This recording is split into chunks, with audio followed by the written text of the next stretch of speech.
Work session of March 21st, 2018 to order at 6 o'clock. Roll call, please. Mayor Copeland, Here. James Burton is absent. Ken Jones is absent. Jeff Gard is absent. Melina Meyer. Here. Ann Schaefer. Here. David Allison. Here. James Weiss. Here. That's a quorum of council. Okay, the first work session topic is the city financial audit for 2016 presentation. Manager Lannon. Thank you. This was requested some time ago. It took us a couple of months to get this connected, so I will turn it over to Ms. Patton, and she can go through the audit with you, and then we'll field questions as needed from then. John is also here in case you have questions of him, and you can Please, for people that Please have a teleconference, seat. we'd like you to speak into a mic. If you wanted to walk around, I could give you a handheld. It's up to you. Oh, no, I don't want to do that. Okay. I'm not the most coordinated person in the universe, so. Well, my name is Leah Patton. I'm the assurance partner from BDO USA. We're the auditors, of course, for the financial statements. Thank you for inviting me to come down here and speak to you about your 2016 financial statements. Hopefully everybody has a copy in front of them. So the format I typically use, I try to keep it a little bit informal, is that I will go through the financial statements, and as questions come up, please feel free to stop me and we can discuss whatever the relevant item might be. Just makes it a little bit easier so things don't get forgotten as we wait for the presentation to end. I can go as quickly or as slowly as you need me to. Certainly if I'm going through things a little too quickly, just let me know. And certainly if I'm dragging it out too long, also let me know. Just to let you know the status of the audit, obviously we have issued the financial statements. We were able to complete the audit in a timely fashion. We had full cooperation from management. We had a couple of findings which we'll discuss as I go over the financial statements. There was a little bit of a delay, but it was not due to the city in any way, shape, or form.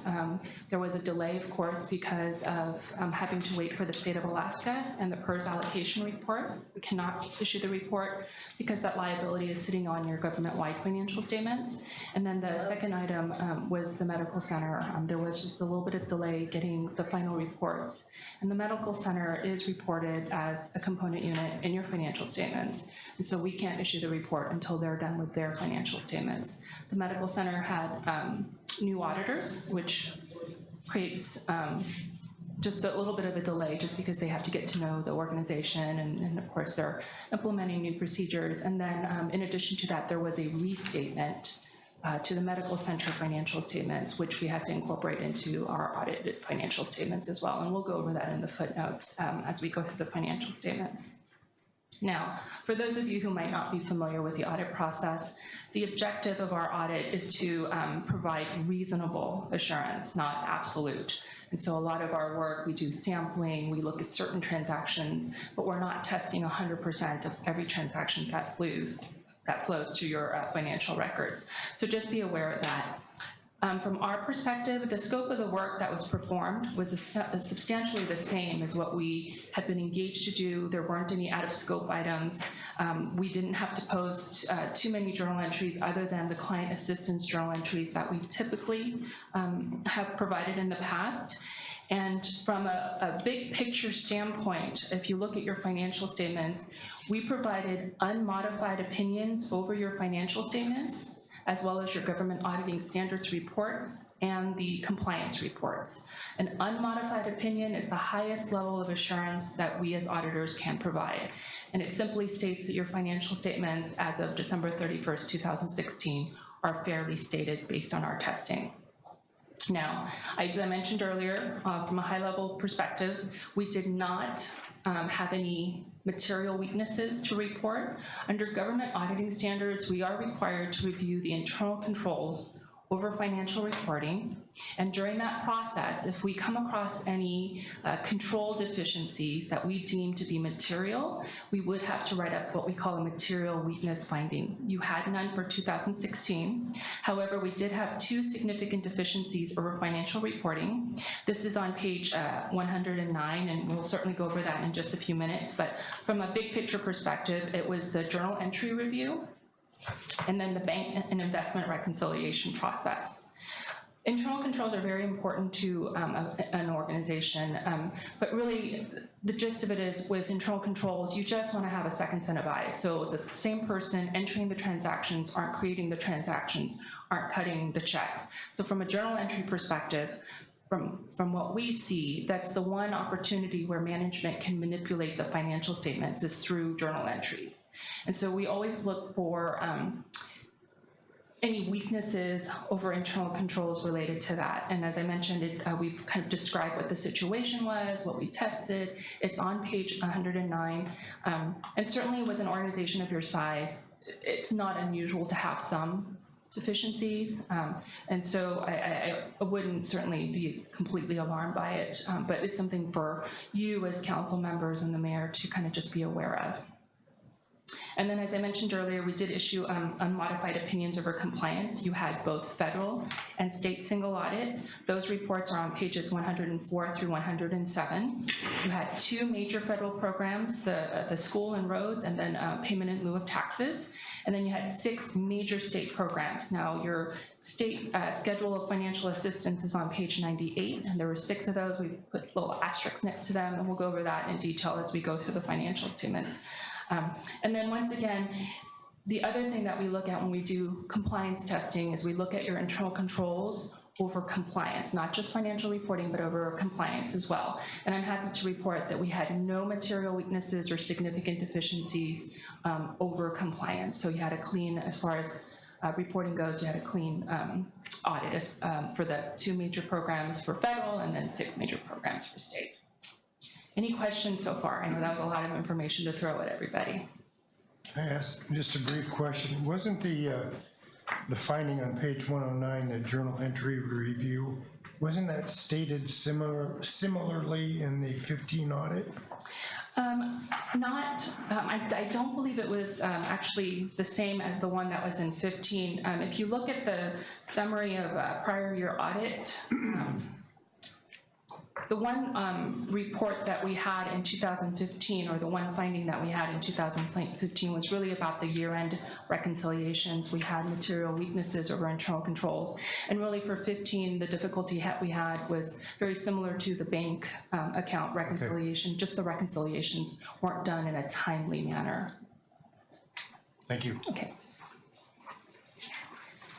All right, if there's no other questions, as I kind of went through the financial reporting piece of it, now if you want to flip to Schedule A-1, and that's on page 6 of your financial statements, this is what we call the government-wide statement of net position.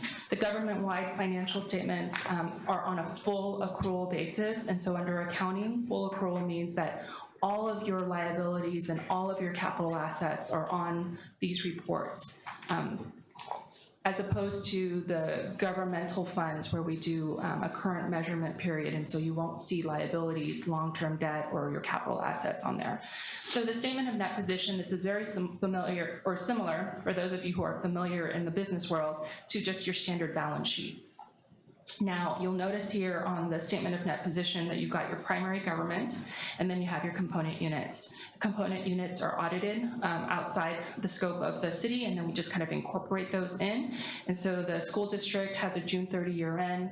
We've reported the June 30, 2016 financial information here, and then of course the fire department information is here as well. I'm just going to really speak to the primary government as I'm going through some of these numbers, but certainly if you have any questions, feel free, and we can answer questions about the school district and the fire department as well.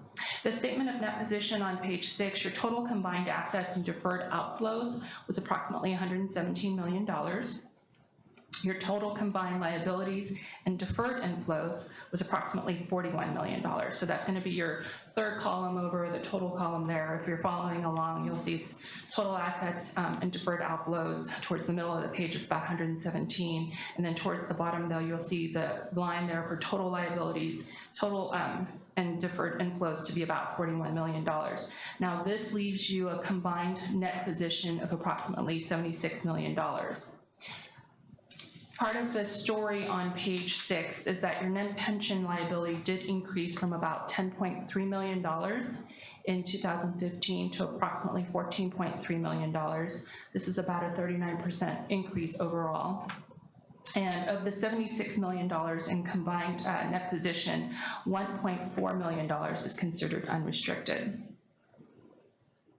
On the next page is your statement of your activities. These are your revenues and your expenses. This is on page 7. Your governmental activities generated a deficit of approximately $4 million. Now this is related to, we've recorded depreciation over capital acquisition and then the change in the net pension liability. So those changes are running through the statement of activities.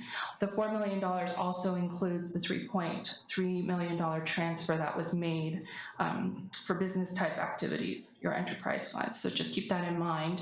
And then your business type activities generated a positive increase of approximately $288,000. Now this is all reported towards the bottom of the page. With the enterprise funds, just keep in mind that the $288,000 positive increase is because of the $3.3 million that was provided by the governmental activities. Any questions about the statement of activities or the statement of net position? So typically I get a lot of questions on the government financial statements because this is what really drives your how you operate. You guys do use current resources, which means it's almost like a cash basis. This is what really concerns most organizations. Now, for the governmental funds, we have, under accounting rules, we have to report what we term major funds and then non-major funds. Major funds, it's a quantitative calculation that we do. So if it meets a certain threshold, we consider it to be a major fund. And then, of course, the city can decide if there's other funds that you consider to be important that might not meet that quantitative threshold that you would want to report as a major fund. You have not done that, so the 3 major funds there is the General Reserve Special Revenue Fund, the Cordova Center Capital Project Fund, the Street Improvement Capital Project Fund. Those are your major funds. The general fund is always a major fund, for obvious reasons, of course. Now, for modified accrual, this is what we call schedules, the B schedules is what we call modified accrual, because there's some things that we put on there on an accrual basis, but most everything, so the things that you won't see on here is long-term debt, you won't see accrued leave, you won't see capital assets, because they don't use current resources. And so that's what we mean by modified accrual. So these statements only reflect current resource activity. Your unassigned fund balance is a deficit of about $725,000 across the board. Now this is actually a better position than the $847,000 deficit that you had in 2015. So you can see that there's an improvement there. And then once again, on the governmental funds, the current financial resources, your expenditures sometimes will exceed revenues. There was a transfer of approximately $3.3 million. There's a footnote associated with that to provide some additional information, footnote number 15. So the change in your net position on page 10, this is B3, you'll see the change in net position is a deficit of about $5.3 million. Once again, just utilizing current resources. And to keep in mind that $5.3 million does include the $3.3 million transfer. Now, what we do is we take the B1 and B3 schedules, and then we use what we call a GASB 34 conversion, and that's to get your modified accrual-based financial statements to the full accrual. And so on B2, you'll see on page 9, this is how we translated your governmental fund balance sheet into the statement of net position. And once again, we've added in the capital assets, taken out the long-term debt, we've got your pension liability activity there. So you can see in detail how that changed from the balance sheet to the statement of net position. And we have the same exact thing on Schedule B4, where we take your revenues and expenses, and then we do the conversion for depreciation activities, payments on your long-term debt, and then changes to your pension liability. Are there any questions on the B schedules at all? Hopefully it's pretty straightforward and you don't see any significant increases or unexpected activities.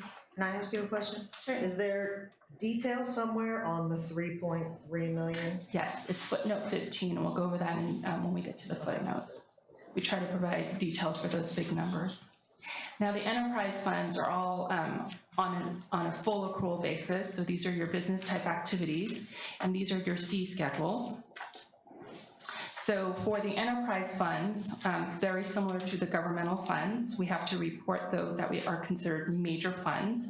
So the port, water, sewer, refuse, and the medical center, which is fully blended into your financial statements, were considered your major funds. One of the things that we look at from an audit perspective to see the health of some of these funds is whether you have a positive current ratio. And we calculate that current ratio by looking at your current assets and your current liabilities. Because your balance sheet or your statement of net position is supposed to be a picture in time. So on December 31st, these were your assets, these were your liabilities. And so one of the things that we do for business type activities is look at your current ratio, because we say, well, if they were to shut down that fund on December 31st, did they have enough current assets to pay off their current liabilities? Anything, of course, that's a one-to-one, is anything above that is a good position to be in. Now you'll see, as far as your enterprise funds, the current ratios are all positive except for the water. I mean, it's a little bit upside down, not by much, but it is a little bit upside down. So you'll see your current assets are Where are the ratios on here? we don't show the ratio. Oh, okay. Yes, but that's just one of the things that we look at, just Okay. kind of look at the health of a fund. And the water fund, I just wanted to point out, is just a little bit upside down. Okay. And you see that because When I look at the current liabilities of approximately $588,000, you'll see that that is actually higher than your current assets of $308. Now, for city governments, that's not unusual. So I don't think it's anything to really be alarmed by, but it's just something that I wanted to point out to you as we go through these financial statements. C2 is your statement of revenues, expenses, and changes in net position. Your operating income is positive if you back out depreciation. So a lot of times, some people will look at these financial statements and say, oh no, we've got losses from operations. Yes, that's true. But depreciation is a non-cash item, and it's just something that you do as you capitalize assets. You just take the life of that asset and you say, okay, how long is this asset going to last? You put it on the balance sheet instead of expensing it, and then for 5 years you depreciate it over time, because at some point you're going to have to replace that asset. And that depreciation number is just an accounting function. That cash expenditure has already been made. It's a one-time cash out the door. So when we look at your enterprise funds, we always ask everyone to kind of, yes, you might be operating at a loss, but just keep in mind that depreciation is a non-cash item. And so speaking of cash flows, if you go to C-3, this is your statement of cash flows. And from a business perspective, most people, that's what they focus on, because obviously cash on the door is very, very important. That's what keeps you operating. And so once again, looking at each of your major funds, you'll see the cash from operations is a positive number, except for the medical center. And then of course you have some non-capital financing activities, and then of course you've got your capital financing activities. So this is really just a change in your cash. So you started out with cash of X dollars at the beginning of the year, and you can see what came in, what went out, to result with the year-end cash number. have we always had the medical center as an enterprise fund? Yes. Yeah, as far as I can recall. So these net cash flows from operating activities for the medical center, that would be their operating revenues, and that cash flows from non-capital financing activities, those would be transfers from the city. Yes. Okay. Thank you. Any other questions related to the enterprise funds? If not, one of the things that I always like to explain to people who might not be familiar with financial statements is that the notes to the financial statements are actually very key. So if you're investing in any company or just, maybe part of an organization or a board member of a small nonprofit, I always say look at the footnotes, because the footnotes really tell you a fuller picture or give you a better context for some of the numbers that we've gone over. One of the things that's required, of course, is that we have to disclose what your accounting policies are. If there's been any significant changes, we would kind of disclose that to you as well. So, but just let you know, footnote number 1 hasn't changed from 15. So it's the same kind of footnote and explains all of your different accounting policies that you have. So it explains how you treat cash, accounts receivable, payable. And so unless somebody has a very specific question related to your accounting policy, I won't go over it in detail.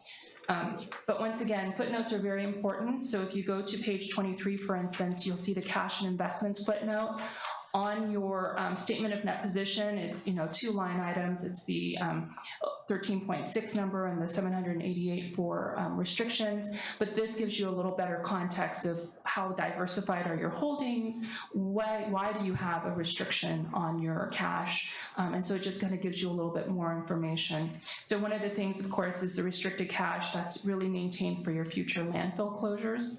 A portion of it is set aside in your CD, and then the rest of it is just in a central treasury, but it is set aside for that. And so that number is there. And then you'll see also with the investments, if you go to page 24, you'll see that a significant portion of your investments do fall in line with your current ordinance as far as the allocation or the diversification of your portfolio. So you have a significant portion of, cash, money market funds, and mutual funds. So that's just something that you just want to kind of keep an eye out for.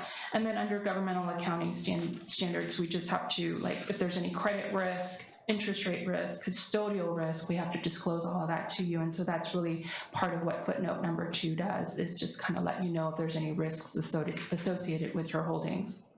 Page 26 is your capital assets detail. Certainly just the detail of your capital assets on the governmental funds, and then on your business type activities, your enterprise funds. And then on page 28, that's where we start your debt footnote. So you've got footnote number 4 and 5. Just one of the big picture stories here is that, you did retire approximately $2 million of debt related to your short-term debt and your long-term debt. And then on the bottoms of page 29 and 30, you'll see the breakout between governmental activities and the business type activities. Part of that debt disclosure does include your accrued vacation and your net pension liability. And as I mentioned earlier, the net pension liability did increase. Page 31 just gives you some future payment schedule, so you can see what you have committed going forward from a cash flow perspective. Yes. I'm sorry to interrupt, but Sure. the net increase in the pension liability, what's the reason for that? The state of Alaska made a significant contribution to kind of, I guess, decrease their proportionate share of the net pension liability. The calculation for the allocation across all participating employers is based on contribution. And so obviously in 2016, they just based the allocation for 2016 on the contributions. 2015, it was based on contributions as well. So across the board, quite honestly, the municipal governments and other entities that are part of PERS just picked up a little bit more of the net pension liability. Okay. Because the state made the big payment. Yes, then. that's correct. Okay, and so that's footnote number 4 and 5. And then you've got the long-term debt obligations, you've got the capital lease obligation. There's a disclosure here about the landfill closure. As I mentioned earlier, you have some restricted cash set aside. Footnote number 8 is just really just a more detail to what was disclosed in the statement, the B1 schedule. You can see your fund balance, what's committed, what's assigned, and what it's for. So just additional information really for your perusal. And then footnote number 9, we are required, if there's any expenditures exceeding what was appropriated, to give you a detail of that as well. And so you can see in the general fund which departments really just kind of exceeded their appropriation levels. And then footnote number 10 is the big, long footnote. This is related to your net pension liability. Just a couple of things to point out for you, starting on page 35. It does provide you kind of an explanation of the different contribution rates that go into coming up with this net pension liability. The employer effective rate, this is what impacts you, the city, is 22%. I know that there's just been some concern about what it means to have that liability brought back onto your books. Does that mean I have to pay it in the future? Certainly at some point you are going to have to pay some of that pension, but as of right now, from a cash flow perspective, you are just paying 22% into the fund.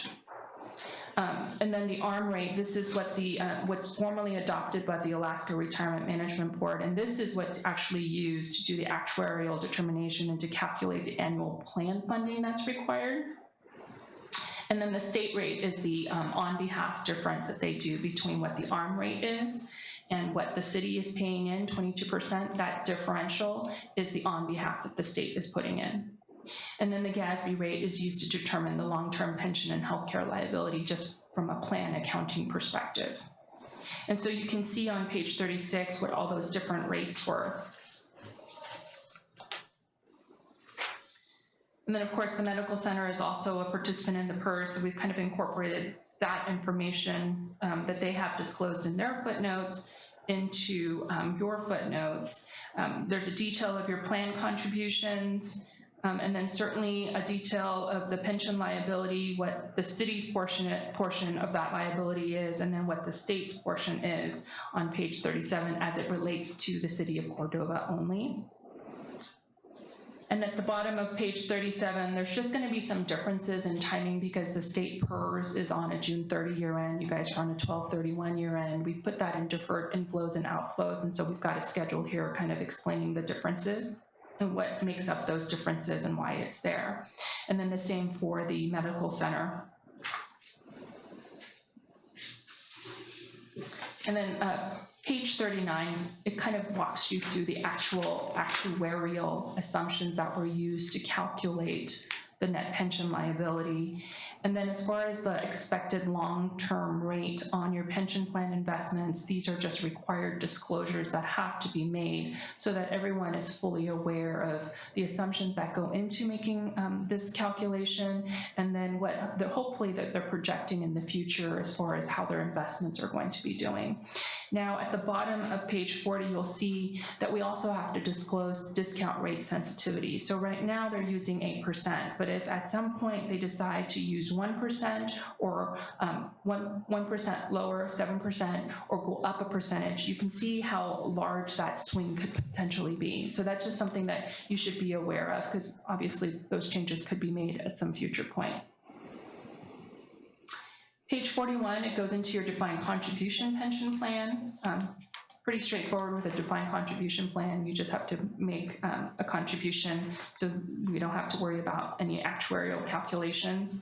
And then what your employer rate is across the board. And then you have the OPEB plan, which is your other pension employment benefits there. Page 42, this is really about healthcare costs. And we'll go over here shortly what the new accounting rules are going to be, which will have an impact to the 2017 financial statements. And then you've got your deferred compensation plan that we've also disclosed in footnote number 13. We've got a risk management footnote. And this also covers your self-insured health plan. So there's some disclosures there related to that.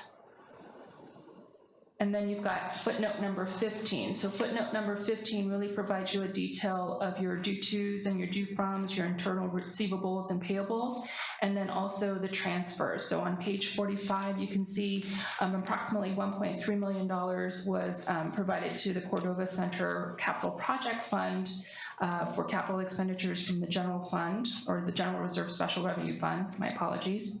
And then we did provide to the Cordova Community Medical Center for capital expenditures approximately $252,000 transfer And then in addition to that, there was an interfund advance of approximately $3 million for the uncollectible interfund advance from the general fund. So we've made some adjustments there. So you can see that the total transfers to another fund in total grows to about $4.8 million. Now the $3.3 million we discussed earlier was a net number. Just be aware of that.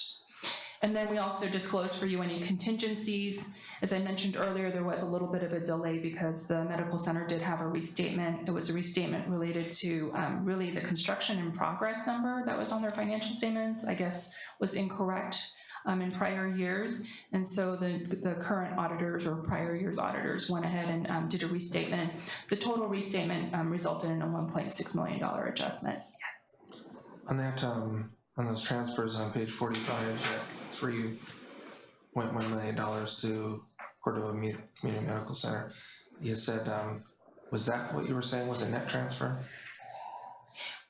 Right, so if you, sorry, it's probably easier if I just kind of show it to you. On B3, if you go over to B3, you'll see out of the general fund, there was approximately $3.4 million taken out, and then $1.3 million taken out from the General Reserve Special Fund. $1.3 million of it went to the Cordova Center. And then the remainder of that went, if you go to the C2 schedule, you'll see that the transfers into the medical center was approximately $3.3 million. That came from that general fund number that we just went over. And then, of course, there were just some other small contributions or transfers in of about $15,000. But the bulk of the transfer in from the general fund went to the medical center, and it was about $3.3 million. Does that help? Yeah. Okay. And was that kind of a restatement, like many years of accumulation, and then it hadn't really been booked, and then so they were kind of booked on this year? Yes, because there were these interfund receivables, and at some point you have to collect. Yeah, we have to collect on those, right? But the fact of the matter is, after a lengthy conversation, I think, John, I mean, we had a lengthy conversation about it. It was just determined that that wasn't going to happen, and so then we called it a transfer because they're just never going to pay that. I remember that conversation. We have some new councilmen, and I kind of wanted to hear that to understand why that big number right there. Yeah, it's not like you provided cash to them of $3 million right then and there. It's just really just taking the interfund receivable and payable off the books. Is it write-off? Pretty much. We had been giving him money until Providence came and promised us that they were gonna make money for us. So we started calling them loans when Providence said they'd make money so that we could maybe collect on that, but now that In past years, That's not I happening. memorialized that in a note receipt.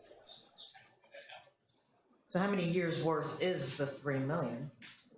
That's a good question. I About can't remember. 4, Probably 4. yeah, since Providence came. So that's the restatement footnote. And then finally, just the last footnote that I want to point out to you, because this will have an impact to your 17 financial statements, is that there are some new accounting pronouncements. As you remember, 2015 was a very difficult year. There was a significant delay in issuing the financial statements because we had adopted GASB 68, which brought your PERS liability onto the financial statements. But we have to wait for the state of Alaska to issue that allocation report. Now, GASB 75 is in play for 2017. We have heard from the state that they are hoping for a June 30 release date. We're hoping for that as well. So 2017's financial statements will incorporate the new GASB 75, which is the accounting and financial reporting for post-employment benefits. This is really the healthcare piece of your pension coming on the books. That's what's happening. So your liability will increase.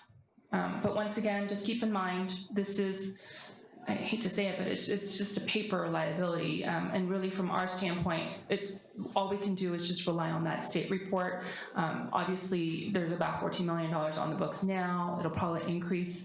And when you're going to be, I think it's just really difficult to even pinpoint and say that you're ever going to have to pay the full dollar amount, but at some point those liabilities come due, and the hope is that you're making enough contributions into the plan so that at some point the participants are made whole or they can retire with their benefits. So that's it for the footnotes. Scary for the employed in the room. Yeah, sorry.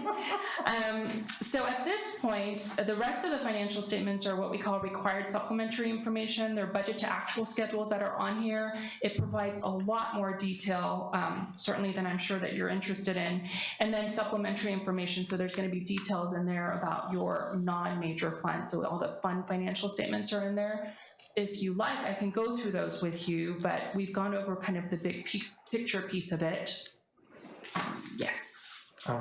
Not to those yet, but just so the state, if they do allocate or if they do publish that GASB 75 in June, and the medical center, finishes their audit, when would the 2017 audit be? Our goal would be to have, so our plan is to come out April 16th and the 23rd to do field work for the city, with the anticipation we'll get everything done, and that the only thing we'll be waiting on is the medical center. And I'm not really sure when the medical center is going to have their audit completed, but with the goal of the medical center will have everything done and hopefully give us plenty of time. And then we just wait on the state of Alaska. So if they issue their report June 30th, we're hoping for a 2-week turnaround, if all goes well. I'm going to knock on wood. If all goes well, hopefully we haven't jinxed it, but that's what we're planning on, is a 2-week turnaround. So the good news is John got to actually finish this audit before you start the next one. Yeah, exactly. Yes, that is the good news. All right, if we don't want to go through the RSI or the supplementary schedules, we can just kind of quickly go over the federal schedule, which is on page 97, the state financial schedule. You'll see for federal awards, you spent about $1.5 million. And then for state financial assistance, you spent approximately $3.8 million. So you met the threshold on page 97 and 98 for federal and state single audit. As I mentioned earlier, we kind of went over the state single audit reports and the federal single audit reports. It's on pages 102 is where it starts. The gas audit, the federal single audit report, the state single audit report. You were issued unmodified reports or unmodified opinions on those. So unless you have questions on the notes, or I'm sorry, on the report, we can just go to page 108. 108 is what the Federal Inspector General Office looks at, and this is what the Inspector General Office at the state of Alaska looks at. This is kind of a recap of what we kind of gone over. So you'll see the financial statements is an unmodified opinion, there are no material weaknesses, you had significant deficiencies identified, and so on. And then of course the two federal programs. But for the detail of the findings, 2016-001 and 002 on page 109, you'll see the journal entry review and then the bank and investment reconciliation review. And really the finding was related to the fact that the finance director was preparing all the journal entries and there was really nobody reviewing them. Fortunately, there weren't a significant amount of those. We're talking about material dollar amounts. And so on page 113, John did prepare management's response to the finding. And so you'll see on page 113 what the corrective action plan was. And from an auditor's perspective, we'll come in April and look at this corrective action plan, and as part of our federal and state single audit and the gas audit procedures, we'll ensure that this corrective action plan was implemented and that the finding has been resolved. And so if you look at page 112, that's exactly what we did with the 2015 finding. We kind of reviewed what the finding was, what the corrective action plan was, and what the status of that finding was. And so when were the corrective actions implemented for after the 2016 audit? Does it, like, it won't be reflected over the entire year of 2017? Probably not, because we wrote it up and issued it in September. Yeah, but the idea was to implement it as soon as possible. And we were in the field in April when we first started talking about it, so the discussions were had. But yes, there is a part of the year where it wasn't implemented, but we're gonna take that into consideration when we review it. So it's not like you're gonna have the same finding written up just because you didn't implement it the first 3 months of the year. Okay. That seems a little unfair, even from an auditor's perspective. So that's it for my presentation, and I'm certainly open to any questions about either this audit or the 17 audit that's coming up just a few weeks away.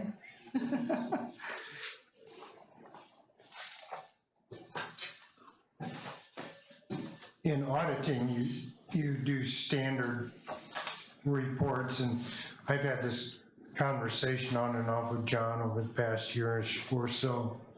One of the things that we struggle with is a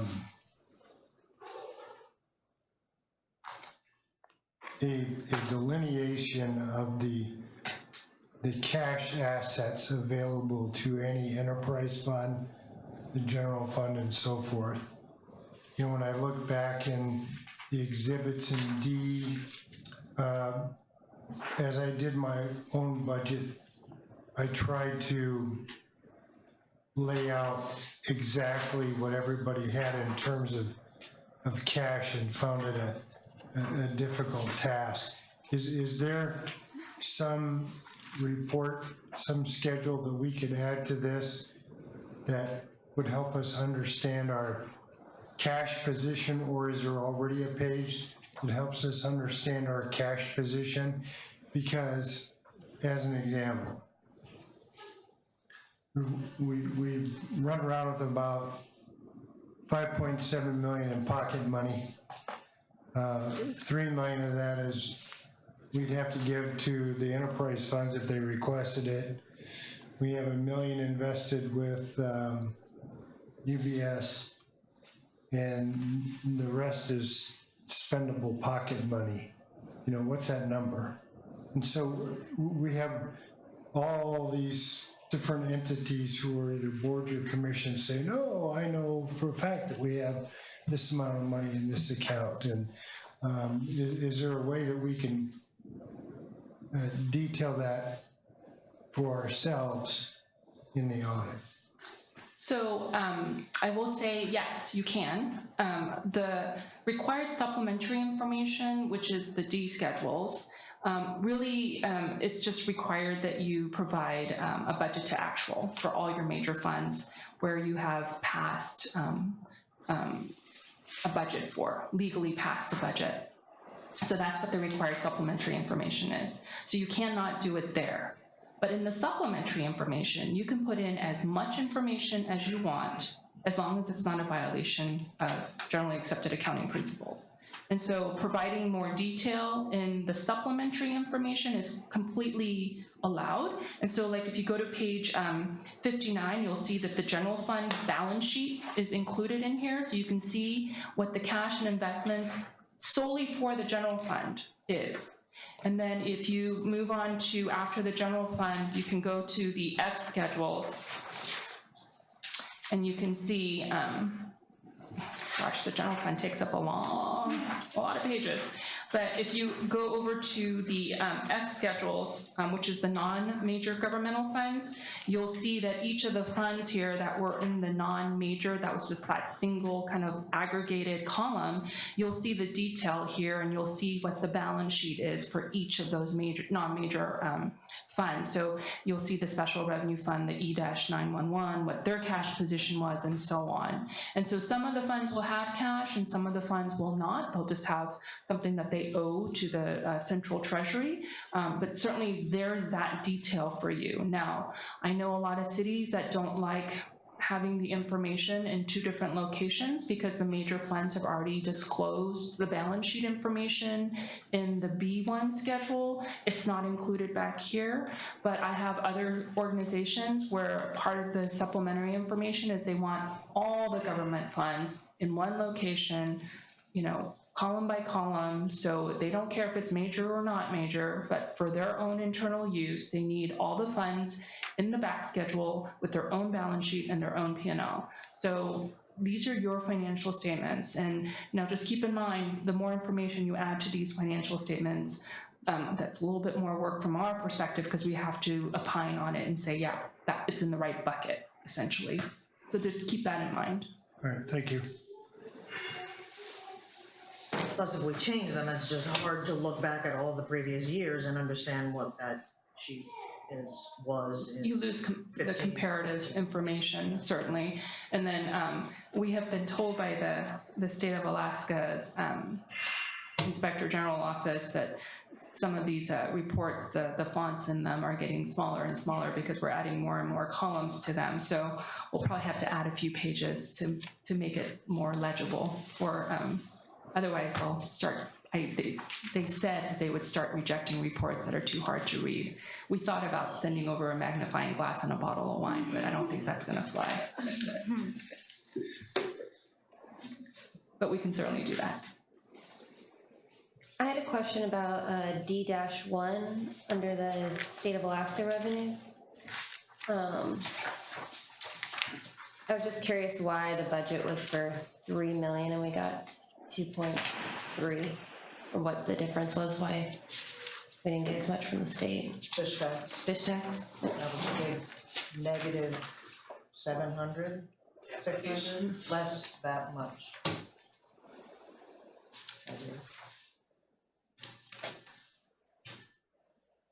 Further questions, council? Okay, thank you. Thank you.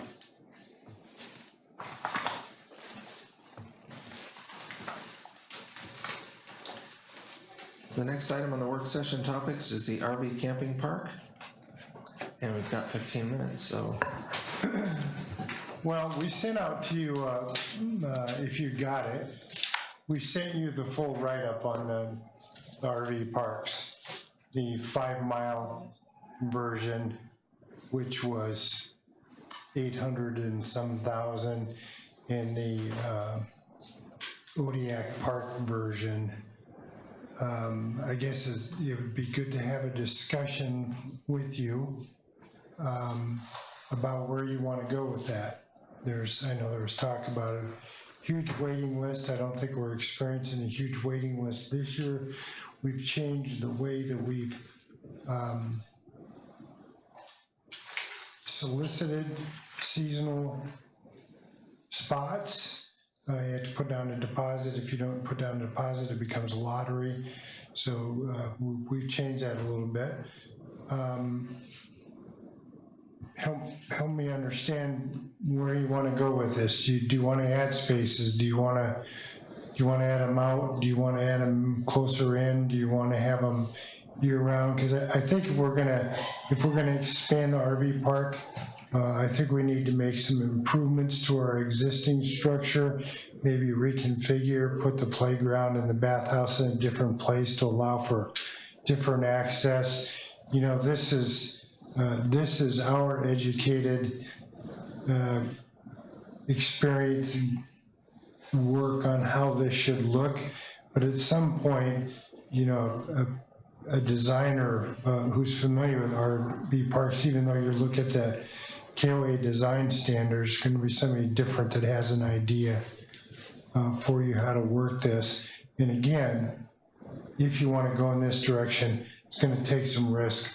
You're going to have to spend some money in order to see some benefit from it. So I'm just curious what you have to say to us. We have a proposal right now for the use of the 5 mile, knowing that the property cannot be owned by them. They did send us a follow-up letter saying they know that the lease is available, but not ownership of the land. So they're still okay with that. That appears to be sort of in the 5-unit realm with us, but I'm eager to hear what you have to say. Councilman Allison? Yeah, I guess I was interested in, and I suggested the Parks Parks give us a report of some kind, but I'm interested in how many slots they are unable to fill this year. You know, did they get 20 requests and can only fill 10, or did they get 3 requests and can only fill 2? I mean, makes a difference whether we're turning 1 away or 50 away.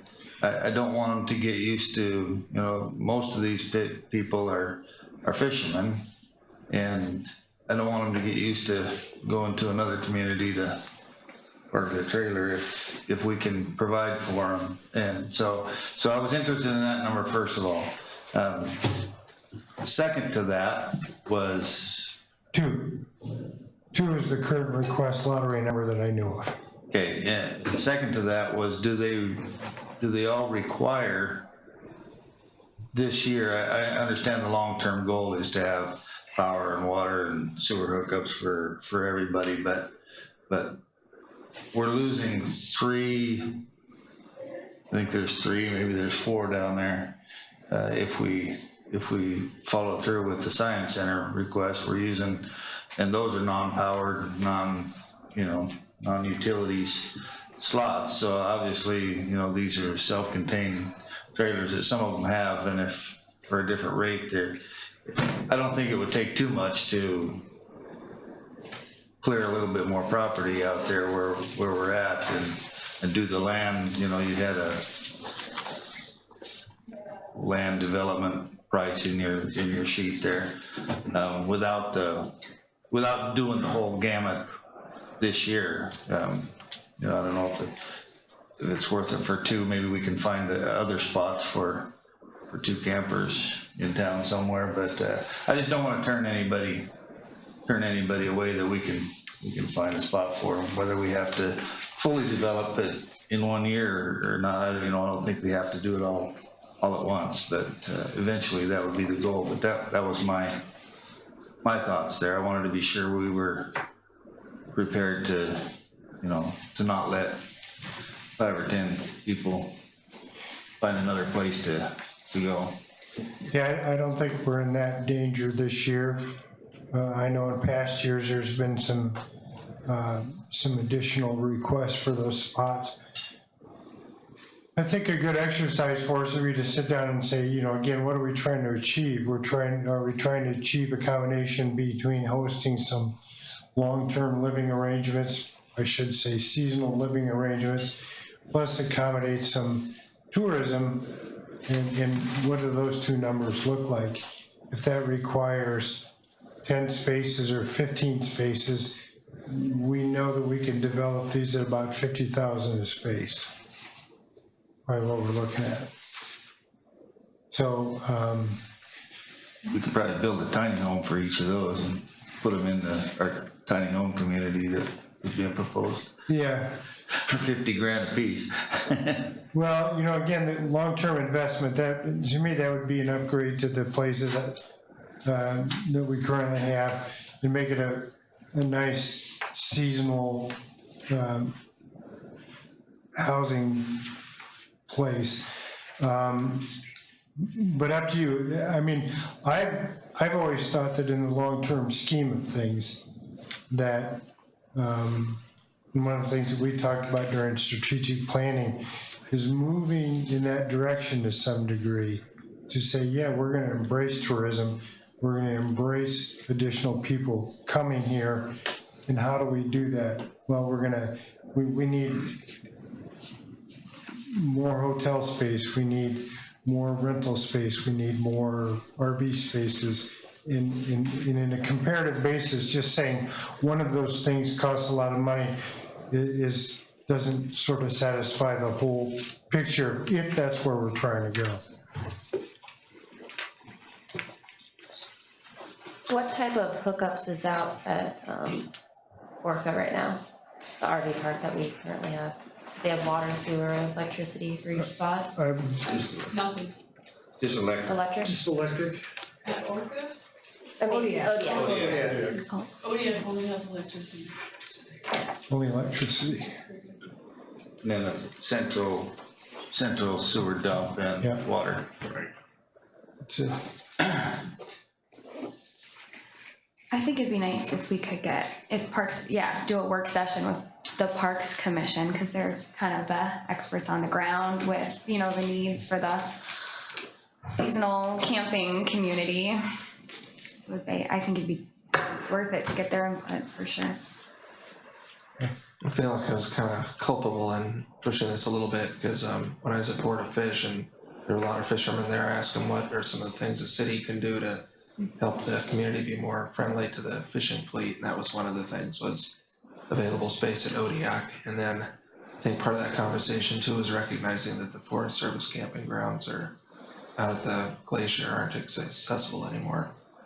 But I think they're creating some new space with that parking lot out at 7 Mile and stuff. So Well, you kind of develop, I think, as we travel around in a couple of philosophies, there are some parks that are less developed. They'll have the appropriate electric at your site, but for dumping in water and those things, they have a bathhouse. You go there and take showers.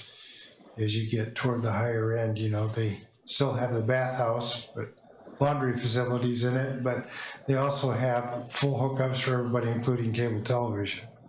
So it's based upon how much are they willing to pay, how much are we willing to develop, knowing that our life costs are going to be about 20 or 30 years perhaps on those spaces. But what does it say about us? To me, it sends the same message as having hookups for your electric car out front of town hall. It sends a positive message that we're moving forward, and it's not always just about the number. Goes back to my risk.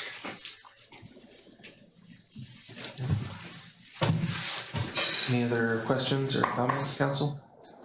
So it sounds like there's interest in a work session. Yes. Yeah, it'd be nice to see too, like we've got the numbers on what developing to, the different areas would be, but some sort of estimate on if we were to just like upgrade our current facilities and make them more space efficient, like if we could get a few new spots in there, it'd be nice to see a cost comparison there as well. Okay. Okay. Anything else for the work session? If there's no objection, we'll adjourn for 4 minutes.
Regular City Council meeting of March 21st, 2018 to order at 7 p.m.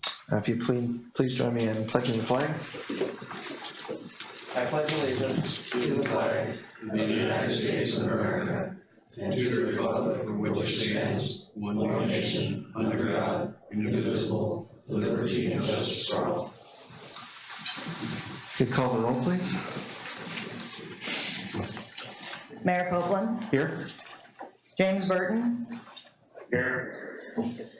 Ken Jones is absent, Jeff Guard, Here. Melina Meyer, Here.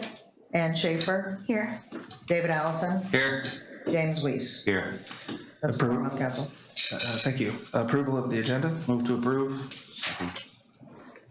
All those in favor? Aye. Opposed? Okay, they'll stand approved as submitted.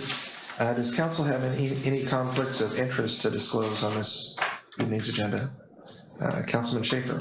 I have two. I have a conflict of interest with agenda item number 16. I work for the Science Center.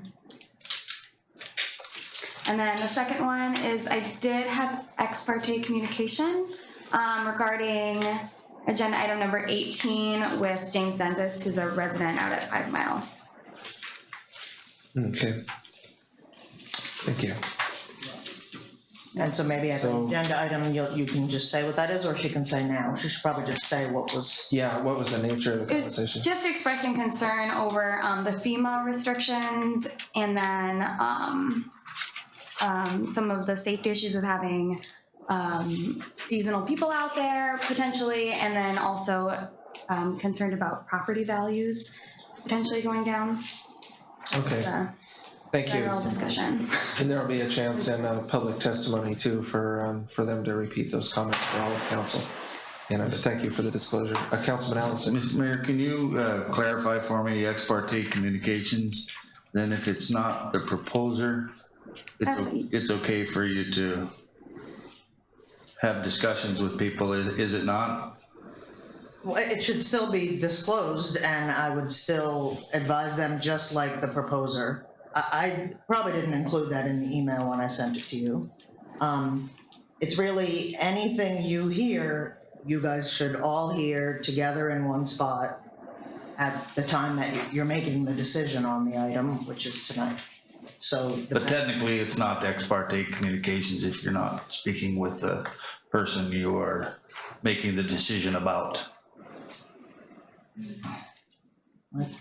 I guess I don't know, Yeah, for sure. I don't know. I would say err on the side of caution and disclose it. I understand, but I think we. Like a witness, if you were. Well, so you're telling me I can't go out and get any discussions with any of my constituents about any topic that involves one person? Yes, that is what ex parte is, exactly that. It's actually, a lot of times we could have a meeting that is a quasi judicial item, could be a completely separate meeting for council, like the way BOE is or Board of Adjustment is. And why it's difficult is because we all have it on one agenda, so you have to like change how you feel about one item to the other item. And so we can do them differently from now on if you'd prefer. I think it's a good question, because there's a case where like if someone wants to appeal a property value, they're coming directly to the council and they're kind of the only one involved. So that should be a quick answer for Holly though. We can. Yeah, I'd like Okay. We can check. a ruling on that because I think we've heard it before and it's only when it's dealing with the person, with an individual.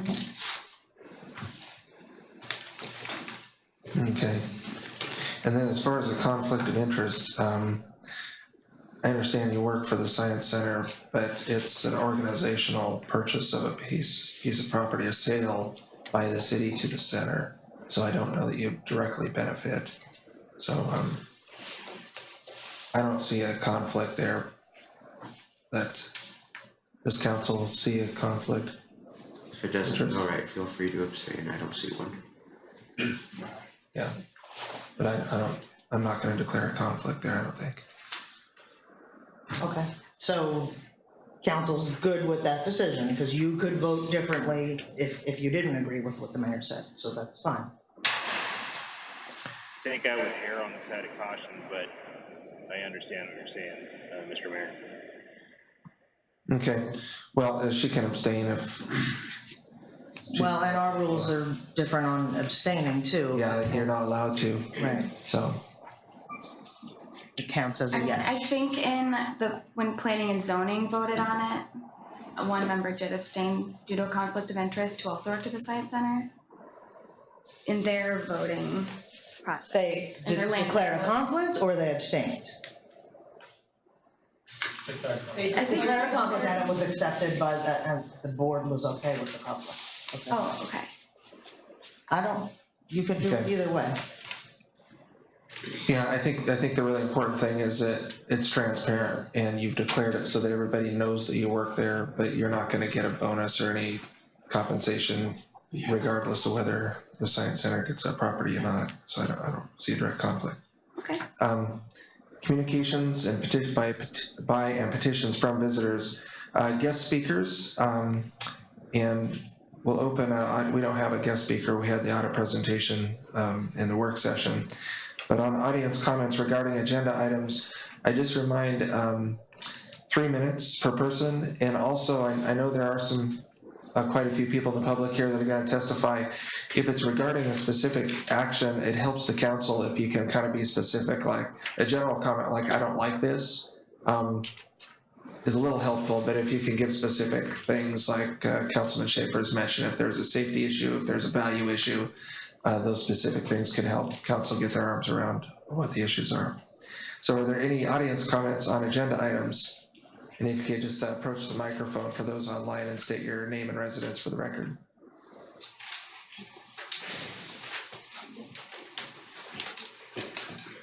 I won't be bashful. Nancy Bird, 101 Lake Avenue is my residence address, and appreciate the opportunity to comment. I am here to strongly support Ordinance 1168, authorizing the sale of land to the Prince William Sound Science Center, or its technical name longer. Many of you probably remember that I worked at the Science Center for 22 years. I began work there just a few months after the 1989 oil spill for two primary reasons. I wanted to see something good come out of that awful event, and I saw opportunities for Cordova to both diversify its economy and offer Cordova students a chance to work side by side with scientists, as well as strengthen the science education in our schools. Today, it's gratifying to see that both the economic diversification and the educational benefits of the Science Center's establishment are measurable in some of the documents that you have in your packet. I can remember when Jerry Farnes' son graduated from college and we sort of celebrated. He, as I recall, got a geology degree and he went to work for a petroleum company. If memory serves me right, and it doesn't always these days, his son was the first Cordova High School intern to work in the Science Center's lab. And so we were really feeling proud that his internship had helped, probably in his graduation and entry into that career. On the research side, I want to recognize and make sure a lot of people know the Science Center's contributions to the investigations on Prince William Sound's herring population, a resource that once was a major economic spring boom for this community. Without the center's success in obtaining the grants and partnering with other agencies, universities, and such, there would be much less information gathered even today on this critical resource. This City Council was very instrumental in the founding of the Prince William Sound Science Center just 3 weeks after the oil spill. I urge you today to renew that strong support for this organization by passing Ordinance 1168. Thank you. Thank you. Thank you.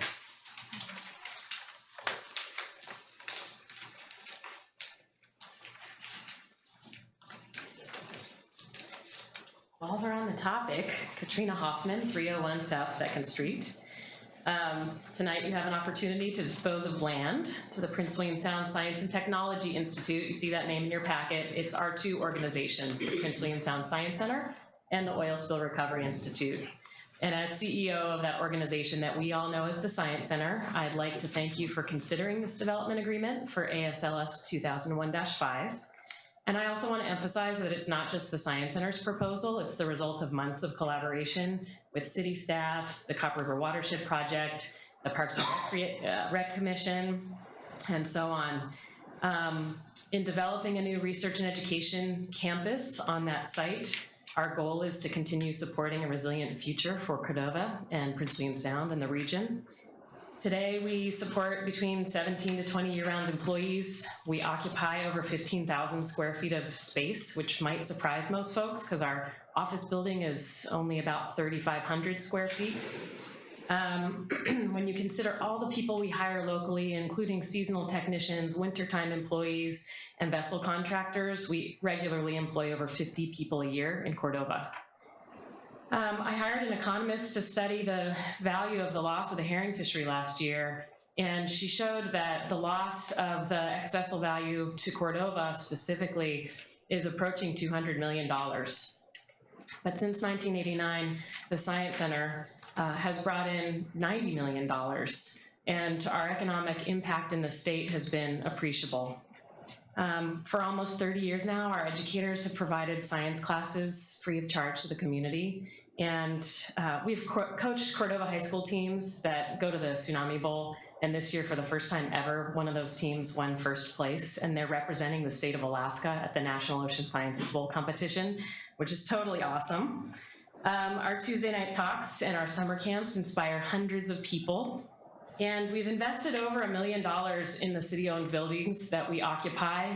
There are actually two that we occupy that are pretty close to each other. We spent over $10,000 on the engineering that allowed the city to fill the new breakwater fill lot. And we contributed seed money for planning for the Cordova Center. Now we're all enjoying that facility and the economic benefits thereof. So I really feel that making this sale is an important step in the economic development of our community. It'll allow us as an organization to diversify our programming. For every additional $1 million in our budget, we create about 7.5 jobs in Cordova and 10 total in the state. And so I hope you'll vote to support our role as a contributor to the economy here.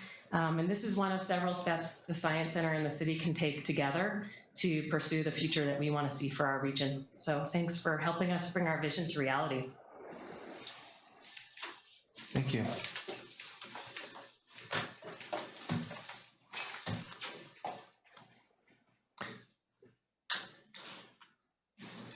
Good evening, everyone.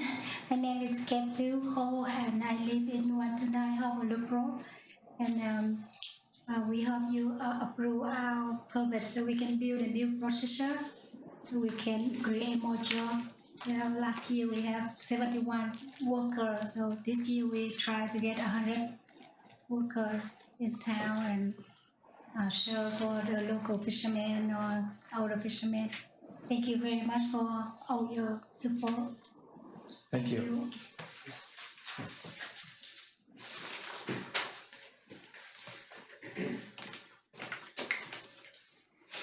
Hello, let's see, Kristen Carpenter wearing, I guess, Kristen Carpenter, 507 4th Street, but also speaking as the Copper River Watershed Project. I do want to speak in favor of Ordinance 1168. I think you all have heard a lot of comment about why that would be beneficial, so I will just say that I echo that. And I also wanted to speak to the issue of consideration of what to do with the lot that the city is currently using on the Northville as the impound lot.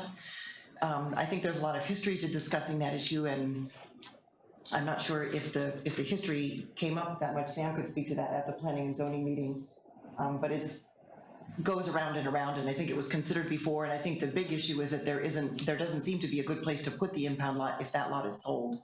And I know one suggestion was to maybe put impounded cars at the Baylor, which I would have a pretty big concern about, just because there's part of that area is paved, but the perimeter is not. It's really soupy. There's a lot of drainage and leaky cars, old cars or leaky cars. which means you're gonna have motor fluids draining straight into Eccles Creek or Whiskey Creek and then into Eccles Creek. And so I think that's not a great idea, so I guess I would I would urge you to think about holding off on letting that lot go until you do find a really suitable place to put the impound lot instead of doing it the other way around and having to, put vehicles someplace that isn't really ideal.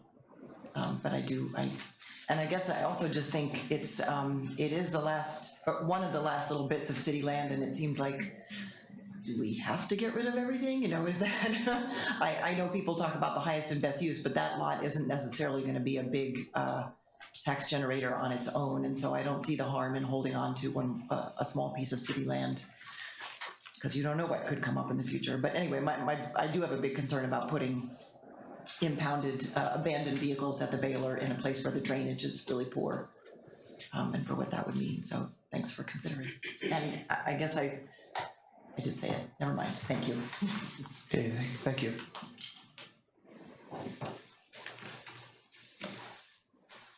Pete Mickelson, White Shed, out of the city limits. Hope that doesn't make a difference. I'd like to support what Nancy Bird and Katrina Hoffman said in support of the sale to the Prince William Sound Science Center and the Oil Spill Recovery Institute. I personally benefit from going to the Tuesday evening science lectures. Some people from out of town participate in that. I have personally made a presentation, and I think we need to continue that trend. Plus, we all know global warming is having an impact on fisheries, and I think the Science Center is best suited to study the Sound, Copper River Delta area. So they need to keep up the good work, and I think they can do it a bigger, better facility. Thanks for consideration. Thank you.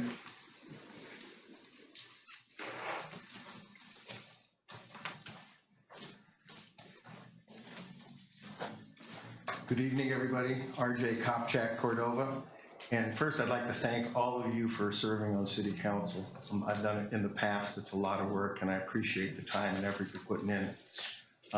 It's good for town, and I love to see the younger faces on the council as well. It makes me excited about the growth of our town. 29 years ago, just about, I was appointed by the city council to be their lead, along with Don Moore, the city manager, in helping start the Prince William Sound Science and Technology Institute. It didn't start because of the oil spill. There'd been a group of 8 of us working on that concept for about a year and a half. Every one of us was either a commercial fisherman or was somehow involved in fisheries. And the idea behind the center was to gather the knowledge we needed to have about our region so that we could better manage for sustainability over time and for the families to come. That concept, because of the city's support, has grown to be quite a cornerstone of the community, and this is the next step that the town can take in turning what started off as a good idea in a small little place into a place with a campus that can grow over time. So I support your efforts, and I hope that you vote in favor of the transfer of that land or the sale of that land to the Science Center. Thanks for your time. Thank you.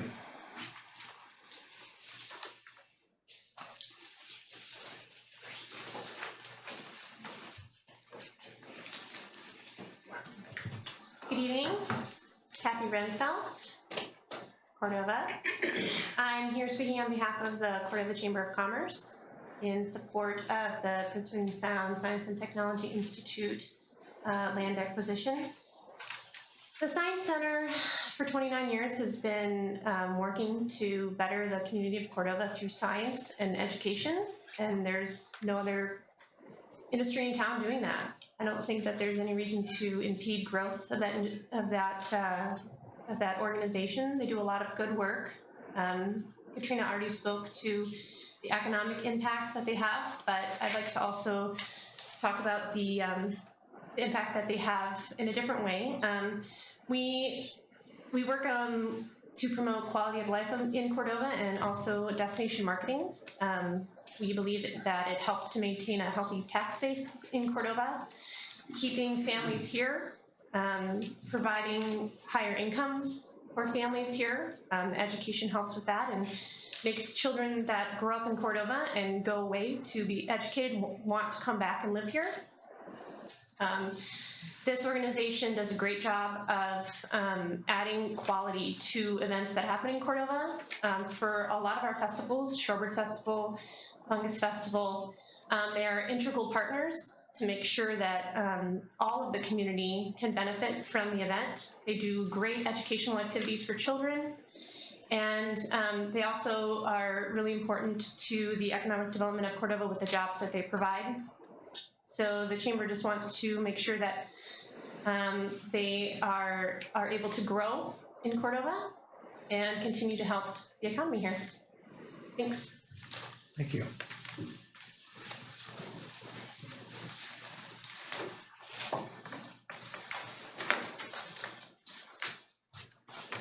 James Dundas, 5 Mile Loop Road, last house on the 5 Mile Loop Road.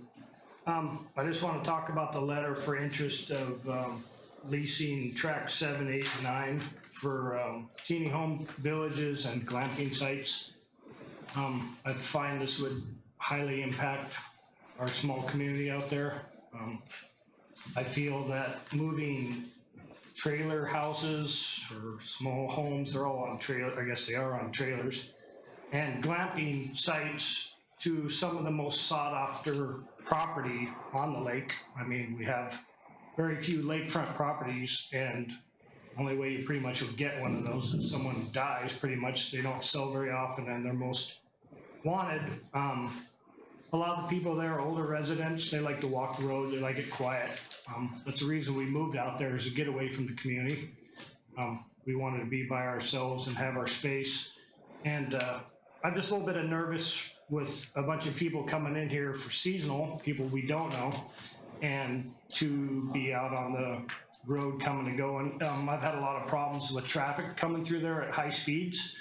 People seem to forget that it's not a 55-mile-an-hour road anymore, it's a 20, and I've had a lot of interest with the police out there. We've had to have the radar machine out there. I've actually at times have drug a fire hose with sand across the road to slow people down because they come through there fast.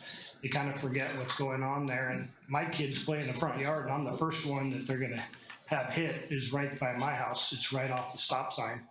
So a little bit more traffic and people, residents not, used to having that there is gonna be a pretty big impact. It's fine if, it was one or two things, but having a big village and a change in that, but it's on waterfront. I mean, I find it amazing that we would consider to put trailer houses next to lakefront property. I know of other residents that tried to put a trailer home on lakefront property and they were made to move it. So if we're talking apples to apples, I just don't understand how we could do that. So that's my opinion. I'm not for it at all. Thanks. Thank you.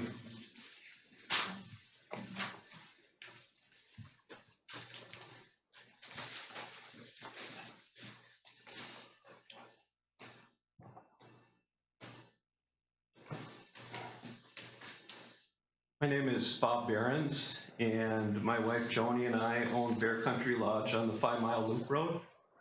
And this proposal number 18 would directly affect our home and our neighbors. And we just found out about the proposal last night. And so it's like, we haven't had time to even think about it and what that would mean to us. We need more time is the point.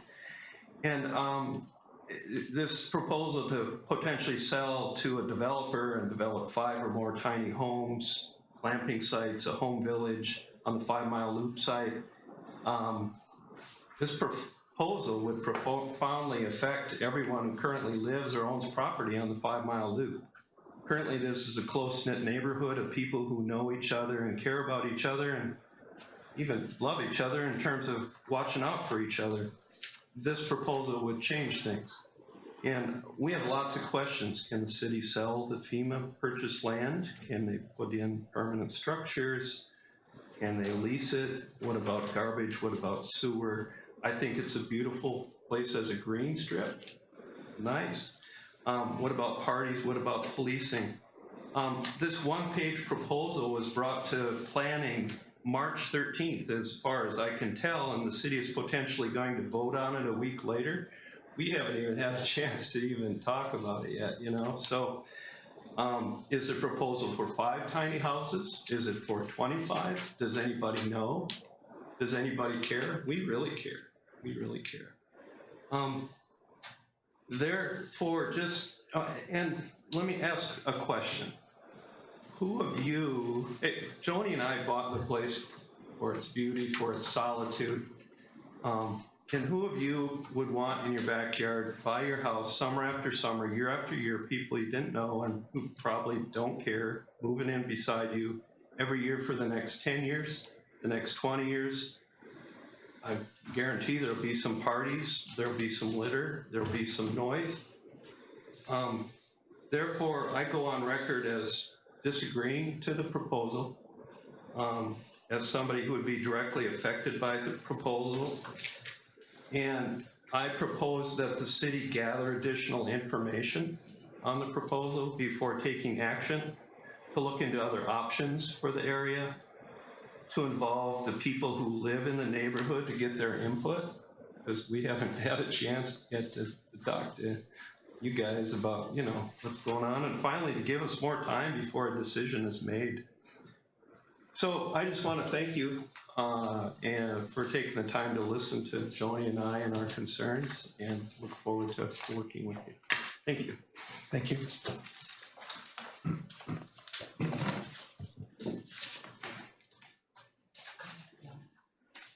Yeah.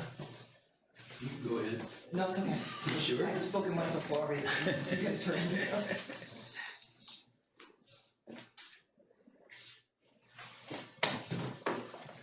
Greg LaForte, 319 First Street. My wife and I are interested in buying lots 4A and we presently own lot 4B down here on the field. What Christian said has merit. What we're trying to do is consolidate 2 substandard lots into 1 standard lot. This lot used to be 1 lot. In fact, 18 years ago, I paid $3,900 to have it re-surveyed and split. So I anticipate if I do get the property, it's going to cost me quite a bit to put it back into 1 lot. Lot 4A is presently being offered as an impound lot right now. It looks really good if you guys drive down there. I mean, there's only 3 vehicles in it. There's a 40-foot connex there, and it looks really good. This is not always the case, okay? In the summertime, there's a lot of activity going on down there. Presently, my property is appraised at $247,000. By obtaining this lot, it would enhance my property considerably. We look forward to that. I propose outside boat storage, and my reason is there's a need for that. And I don't know what that beeping sound is, but it's very important. I think someone online is keying your telephone. We're getting a beep every few seconds. Oh, okay, that's wonderful. Yeah, it's not mine here too. Not a big problem. Anyway, we think there's a need for outside boat storage. Is it a moneymaker? Absolutely not. We're gonna recoup our money? Absolutely. Long-term payoff. This plan could change in the future. You know, I've always wanted to build boat condominiums. Whether I make this happen or not, I don't know. But we see a need for outside boat storage, and that's our proposal. Thank you very much. I appreciate your time. Okay, thank you.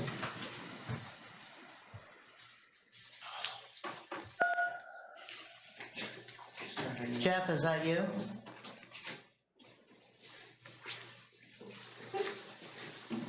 Jeff, are you there? That's your timer, Tom. Okay. Once you hear the beep, you're done.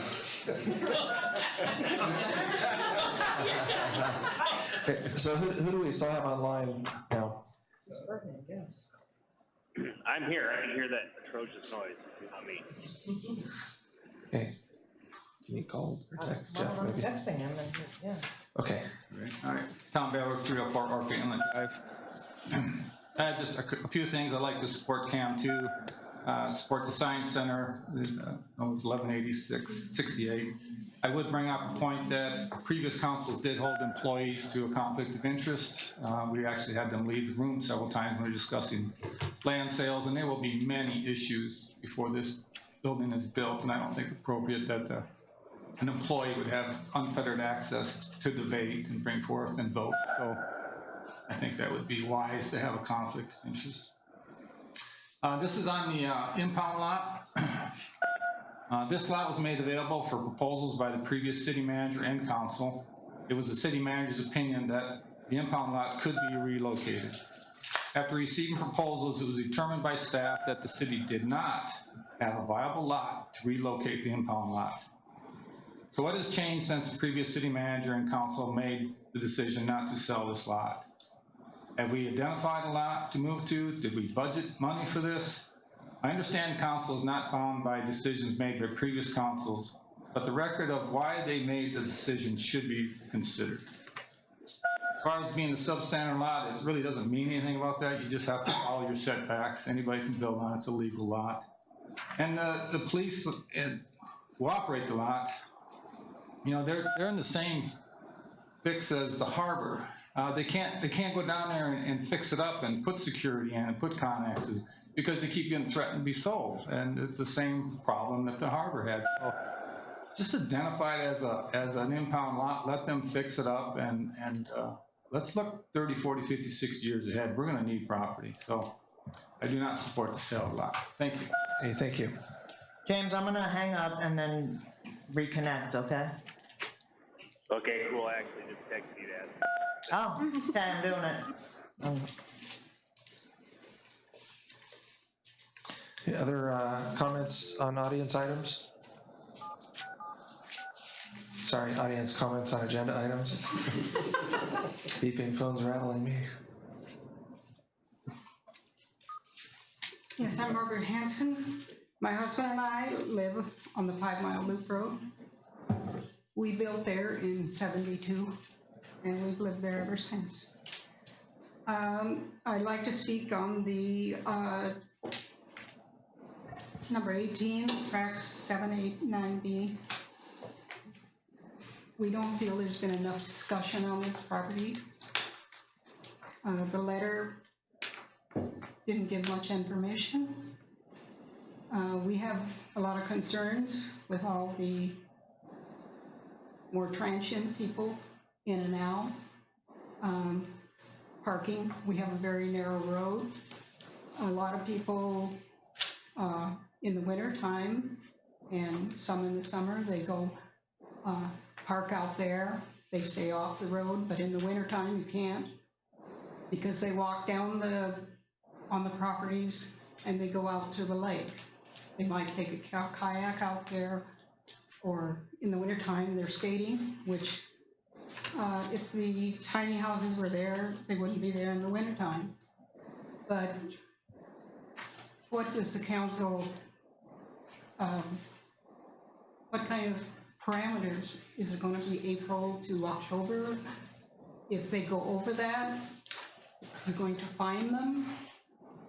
If they buy the property, and maybe not this owner, but he sells everything, and the next owner says, hey, I own the property, I can do what I want. And is he going to build 5? Is he going to build 25, 30, and just put them in like trailer houses? Is the city going to assess them as trailer houses or homes? They are a tiny home, so are they going to be assessed with property taxes and such? Is the property, if you sell it, are you going to use the same formula for assessment as ours when we pay our property taxes? And I have concerns about that. Has anything been said about any other uses for that land? I think the cemetery is getting pretty crowded for the most part. And I don't know about my neighbors, I've never brought it up to them, but I wouldn't mind a cemetery out there. You put flat,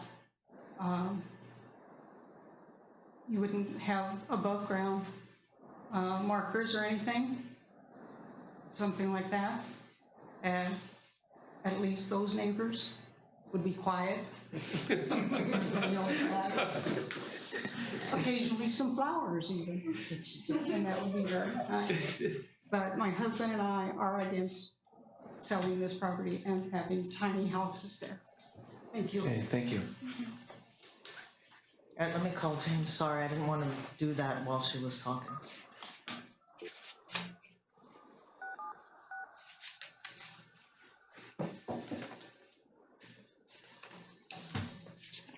Welcome to Copper Valley Health.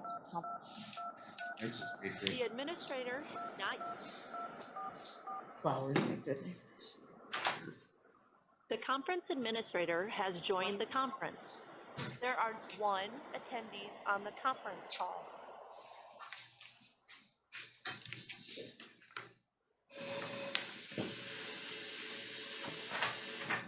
Give Councilman Burton just a minute to call back in. I think he did. Oh, no, maybe he didn't. But One would be us.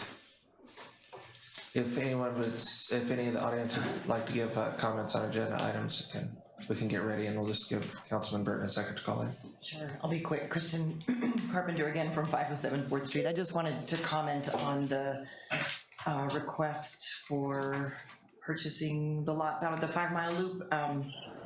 I wasn't aware of it. I've just listened to some of the discussion.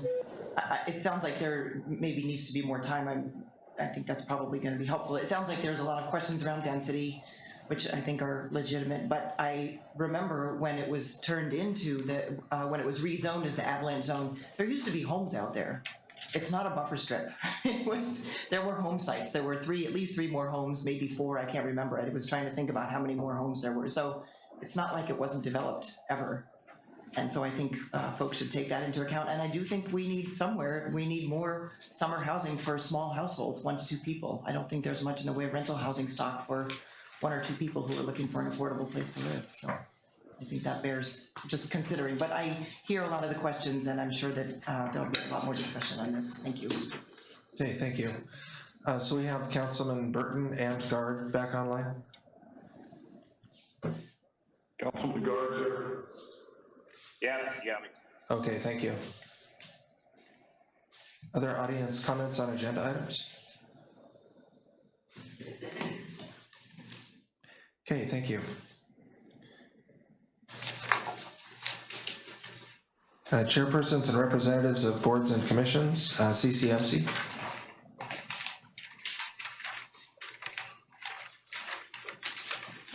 Be tone deaf to my So yeah, I can give you a quick update on CCMC. We're meeting tomorrow night. We're going to be reviewing credentials for an OBGYN and a telepsychiatry specialist. So we're looking forward to having those services available. It was reported that in the month of February, the pharmacy filled 838 prescriptions, which I think is ahead of where they expected to be, but probably also there's some, I don't know, backlog or transitional volume that accounts for. We have been hearing there's at the national level in Congress, there are efforts by the pharmaceutical industry to remove the 340B program, which could affect our pharmacy. There are some senators on the Senate Health, Education, Labor, and Pensions Committee who are in support of the program, but I think it's something we need to monitor, and if anybody is in contact with Murkowski or Sullivan, it would be great to mention that we're concerned about that program and that it helps small rural hospitals, which are closing by the week around the country. What was the name of that program again? 340B. Okay. For the pharmaceutical program, yeah. Okay, great, thanks. We've also been asked as board members, and I think it's important, I wanted to mention to the council, at the state level, it would be great if folks could call Senator Gary Stevens about the stopgap funding bill for Medicaid. There's a stopgap funding bill, I think, for Medicaid and the Alaska Marine Highway Service.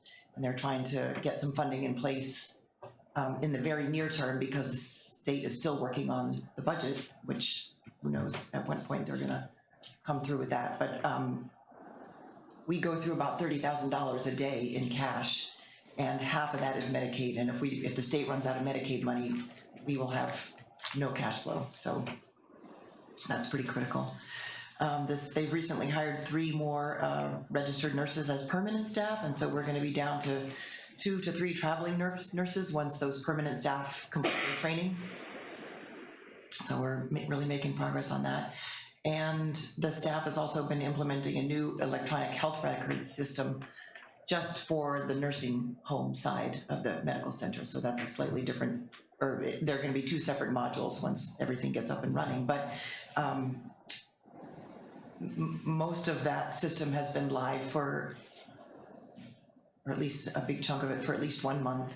And there's another module coming online. But they're thinking that this is gonna help a lot with the documentation issues that tripped us up in the last state survey. So they're hoping that which is due any time now. So by the time the next one comes around, we should be able to show that we're doing a lot better on documenting care. It's not that the care isn't happening, it's that staff needs to do a better job of documenting it. And there's also going to be some reorganizing at Sound Alternatives to kind of bring that more under the more regular supervision at the medical center. There's a lot of issues around how the grants were being documented. Not that care wasn't being provided, but just how was the grant being managed that was funding that care. So Scott's been working a lot on that. That's the nutshell version. Happy to answer any questions. Any questions, Council? All right, thank you. Thank you. School board? I don't see one tonight. In fact, I think they have a meeting. Okay. We don't have a student council representative with us tonight. So approval of the consent calendar. What, you don't have to move it, I just called the roll, but I was just giving everybody a minute if anybody wanted to pull anything. And I don't hear it. So I will take the roll on the consent calendar. James Weiss? Yes. Ken Jones is absent. Melina Meyer? Yes. Ann Schaefer? Yes. David Allison? Yes. James Burton? Yes. Jeff Gard? Yes. The consent calendar is approved. Approval of the minutes. Is there any additions, deletions, or corrections? There are no minutes. No bids. Hey, I have my mayor's written report. And is there any questions on that or comments?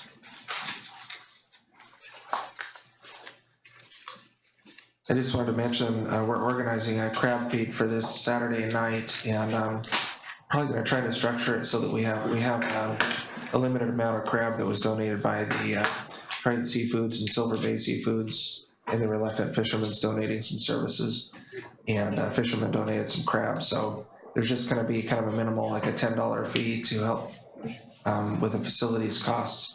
And we're trying to structure it so that invitees, the fisheries development, Representative Stutz is gonna be here in town.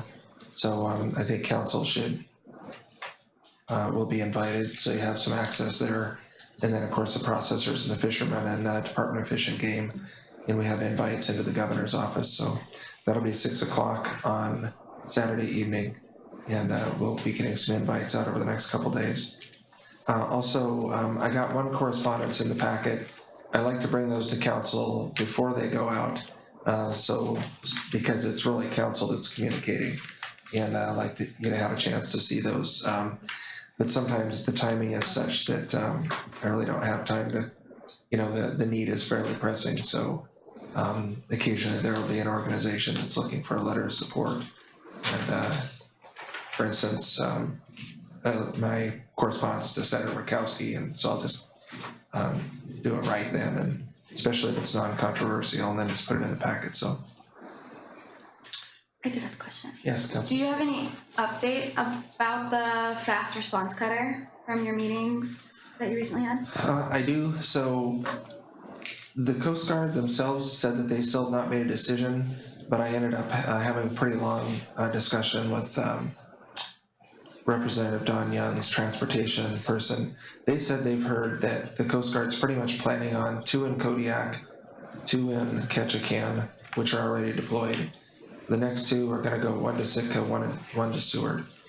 And But the delegation, our congressional delegation has said that those fast response cutters out of Kodiak especially are supposed to cover our area. And if it's not working and we're not getting the coverage, then they're gonna look at, they would like to see those relocated. The Coast Guard said, in a nutshell, there's a lot of things they look at. Cordova has some very attractive things. It's a site where their staff really like to be deployed to. They are always looking for assets, even if we don't have a cutter deployed here. If we are doing waterfront development and can have extra dock space available, they'll berth vessels in communities for fairly long periods of time. If that dock space is available when they make future deployments, and there are quite a few deployments coming down the pike. Senator Sullivan in particular and Senator Murkowski have really been getting a lot of Coast Guard funding approved, and they've got a regular plan. They're going to be deploying quite a few vessels over the next 10 years.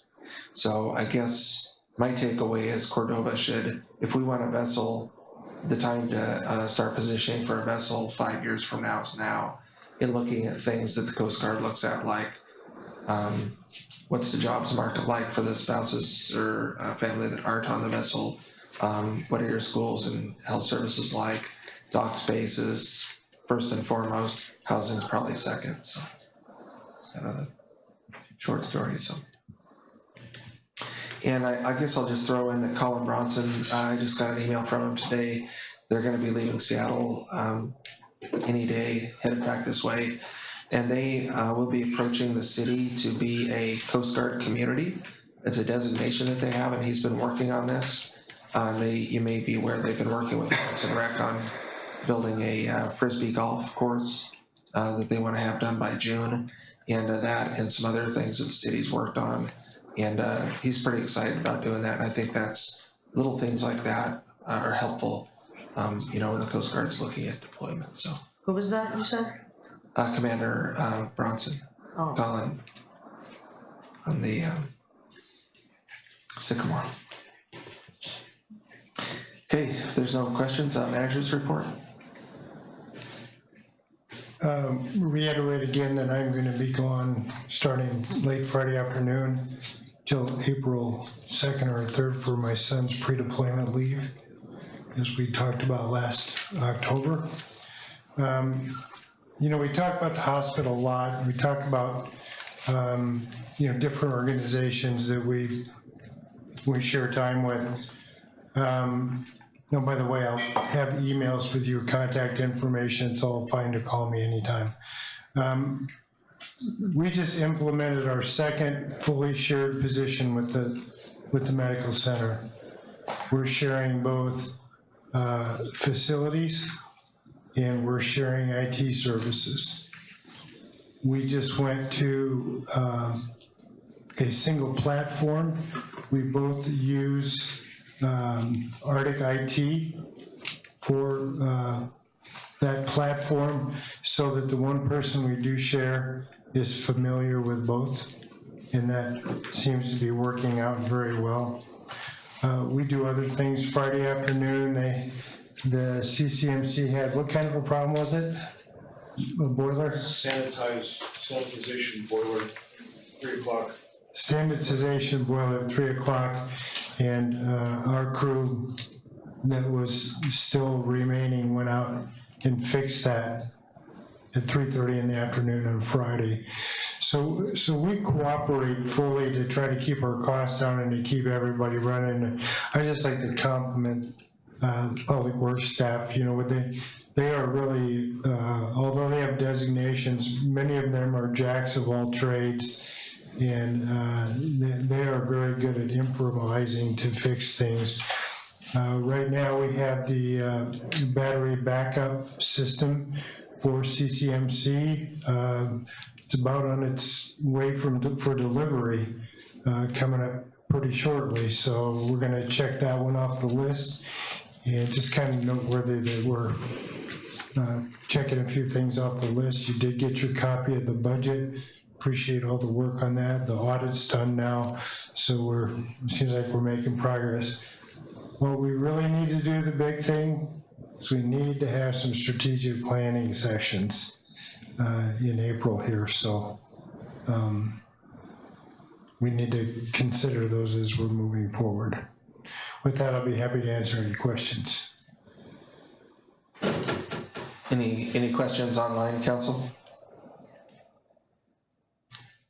Okay, before the clerk's report, I'm going to revert to a couple items I was trying to remember. So on the correspondence, I met with Caleb Freilich, who was on Senator Murkowski's staff, but he's with Cassidy and Associates, who's representing Uncruise. And they are in kind of a conundrum right now where they have a US built vessel that they had restored in the US, and that is, they're calling it their Prince William Sound vessel. And because of a Jones Act nuance, they can't get it licensed to serve as a commercial vessel. So the congressional delegation is working on a waiver right now, or an exception. So I'm going to draft a letter of support from the city of Cordova for that, and that'll go out before our next meeting. So that's what I wanted to mention. I can't imagine that anybody would, or there's no objection. They could very optimistically start in 2019, but more realistically 2020. So hopefully we'll see them this summer doing their walkthrough. And then the other item was tied to strategic planning. We had a real intensive 2013. There were 3 facilitated community-wide meetings on the South Phil expansion, and there were a lot of public concerns identified in those workshops and whatnot. We've kind of been, working with our congressional delegation and looking at a potential expansion there for an infrastructure package for needs for uplands and waterfront moorage and harbor expansion. And I think we need to get that out in front of the community again, and have a workshop and get a lot of community input and kind of share the rendered drawings that we're looking at and whatnot, so that we have the community on board with that process. Clerk's report. Can I just ask you, also the correspondence under number 15, you have not sent that yet? That you wanted their input, like the okay? Is that a draft? Yeah, this is a draft, so I've not sent that yet. Okay. So that wasn't real time sensitive, so. Okay. I just wanted to report that, just finishing up the last minute stuff on the regular election. Next week, advertising will begin for the May 15th special election. Absentee in person for that will be May 1st through 14th in my office or in this room or somewhere in City Hall. But it's not all those days because it's not on weekends, it's just when my office is open, the 1st to the 14th, whenever it's on Monday through Friday, 8 to 5. Assessment notices went out a couple weeks ago. A few appeals have come in. April 6th is the last day to appeal your assessment notice. And then on April 16th, if there are any appeals that do not get worked out between the assessor and the appellant, City Council will sit as Board of Equalization. I have some, at least a PowerPoint I know that the state assessor has done before that I can send to all of you for a refresher, and to the new of you, kind of as a how Board of Equalization works. And then, I'll be able to answer any questions also about that long before the meeting. And that was all I had to report on. I can answer any questions.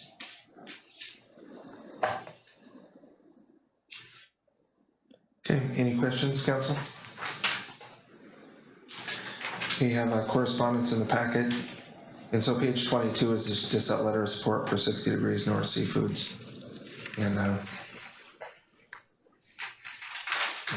To whom is that going to be, is it addressed? Just, that's a good question. It's to lenders.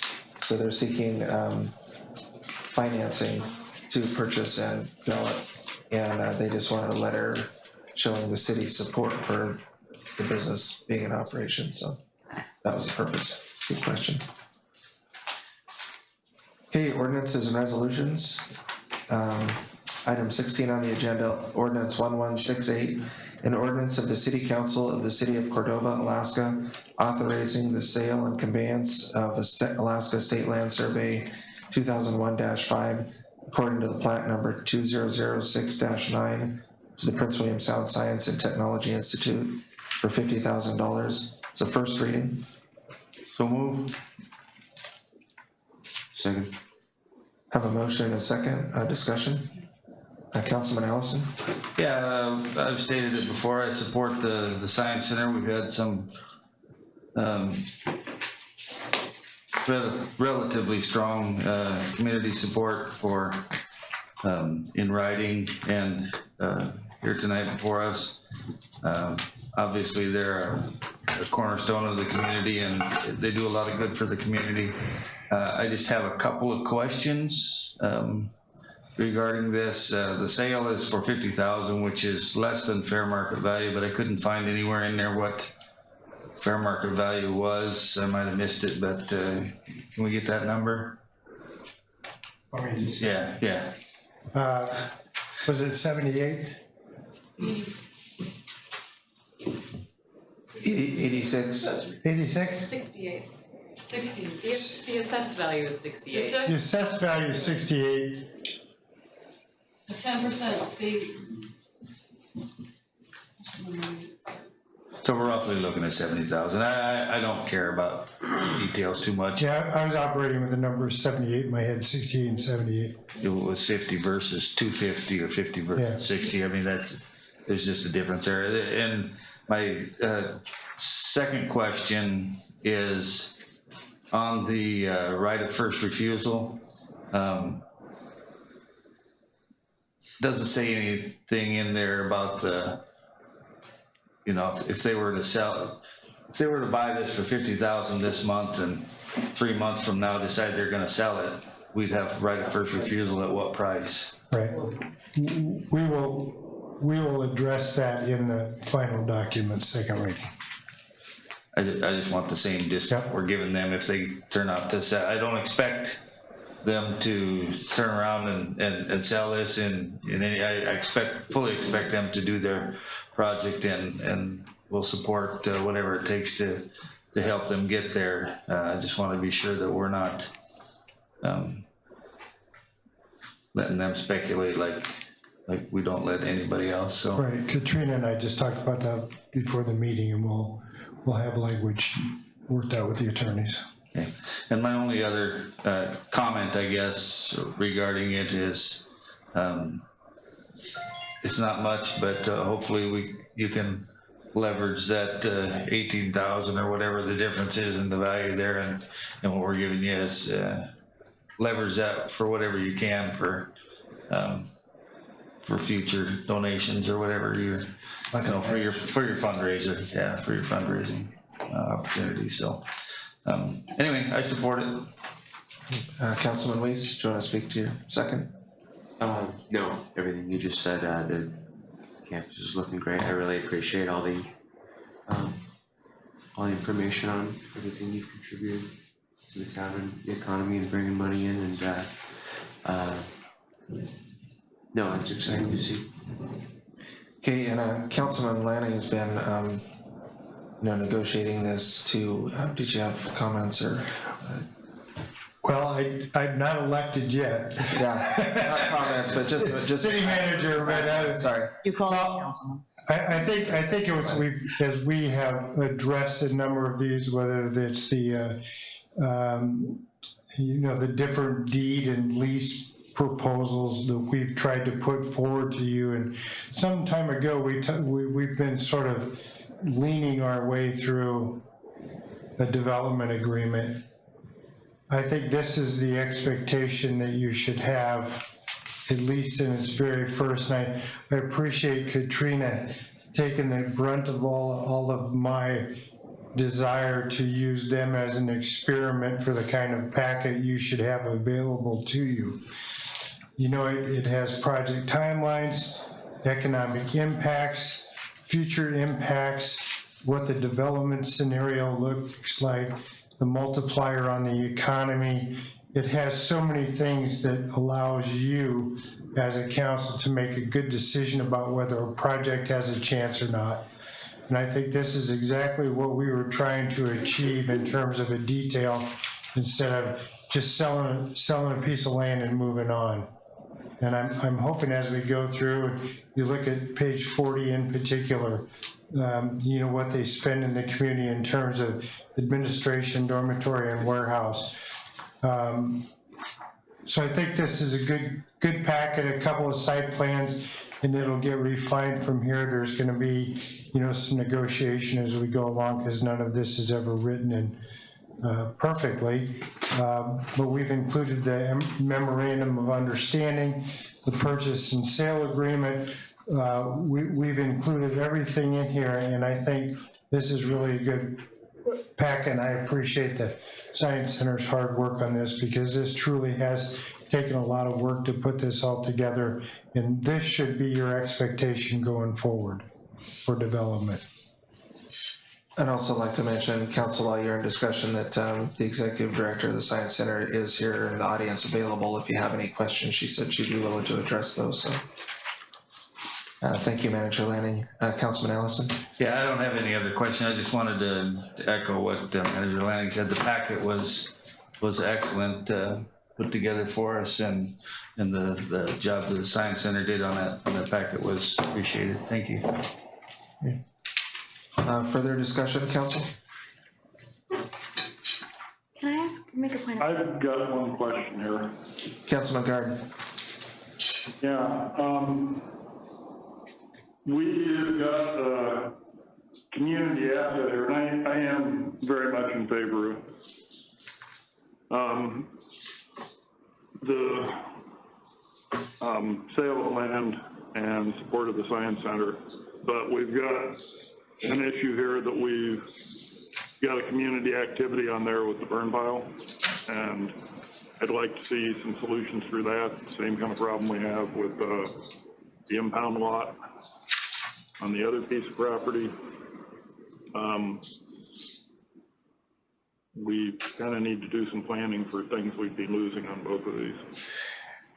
Well, the burn pile is not on this property. That's correct? Correct. So the burn pile will have a solution to it, but it's separate and distinct from this property at this point. No, I understand it's separate, but I can't see us operating the burn pile right next to them. Understood.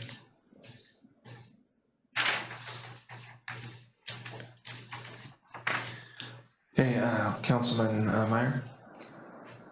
I really appreciate the packet. It was a lot to go through for my first meeting. There's a lot of land stuff, so I kind of came in here to try to catch myself up. And one interesting thing about this site that I learned is that it can't be really used for anything else besides educational and recreational use.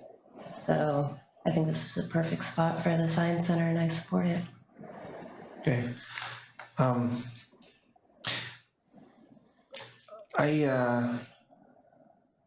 I'm going to defer, kind of back up a little bit here in the agenda to the conflict of interest declaration, and take the audience comments and also Councilman Burton's to heart. This is just a first reading, so I think I'll kind of circle back maybe to the attorney on conflicts of interest. But Councilman Jones also contacted me before the meeting, and he couldn't participate tonight, but he also does contract work for the Science Center and declared a conflict. So I think I'll just go ahead and declare it as a conflict for now, but then we'll have some time in the second reading and then the final vote. So I'll get a little more guidance before then. So. Further discussion, Council? Okay, hearing none. All those in favor? Aye. Aye. Aye. Opposed? Okay, motion carries. We have no unfinished business on the agenda. Item 17, council action on disposal and method of disposal of Lot 4A, Block 5, Northville.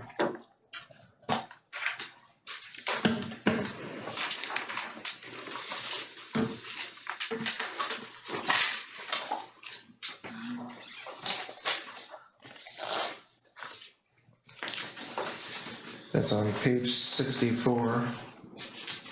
Mr. Mayor? Councilman Allison. I move to dispose of Lot 4A, Block 5, Northfield Development Park as outlined in Cordova Municipal Code 5.22.060B by inviting sealed bids to lease or purchase the property. Do you mean bids or proposals? We usually do. Oh, requesting sealed proposal, sorry. You mean Number 4. proposals? Yeah. Okay.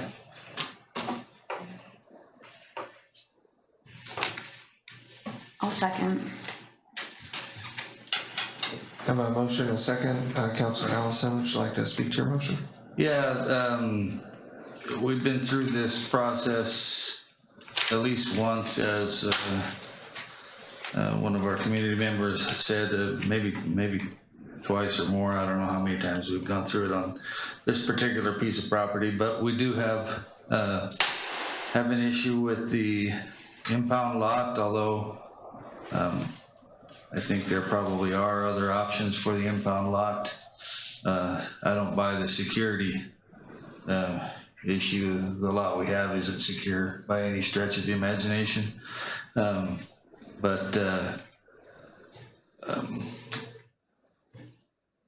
I never, I guess I think that if it doesn't take too much staff time to do, it never hurts to hear what proposals there are out there and see what people might come up with.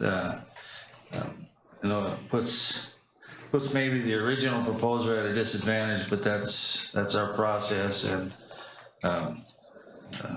they have the opportunity to modify their proposal or to beef it up a little bit. But I don't have a problem hearing proposals. We do have some issues with the impound lot and the highest and best use for that property, but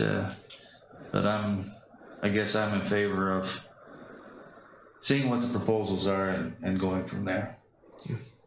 Councilman Schaefer?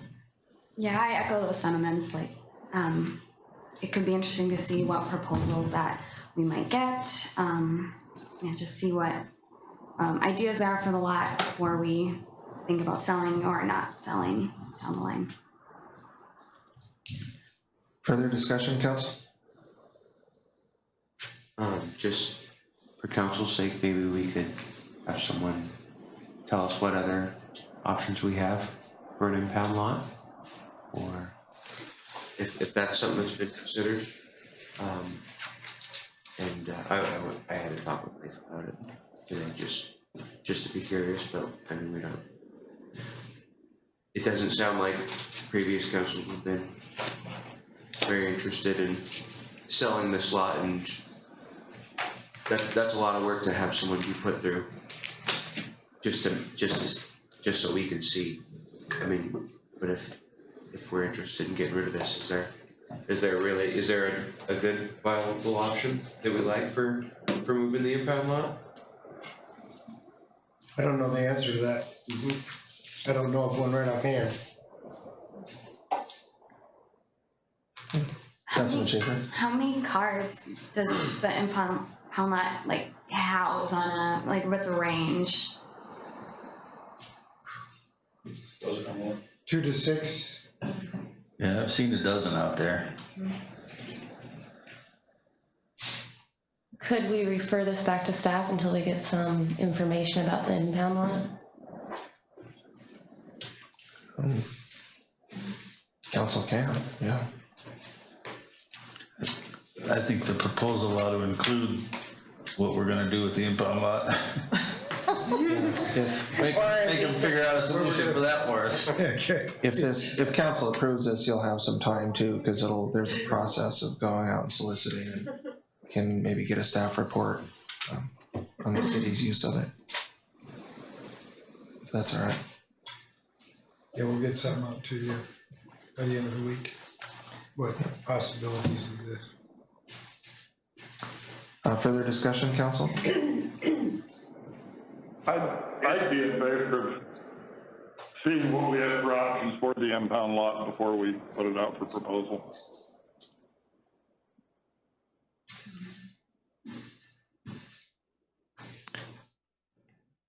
Okay, so I didn't want to cut you off, or, I mean, you'd asked, do you want to, are you moving to refer this to staff?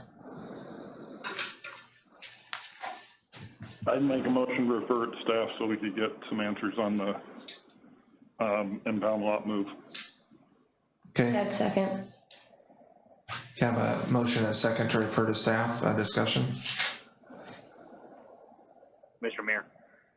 Councilman Burton.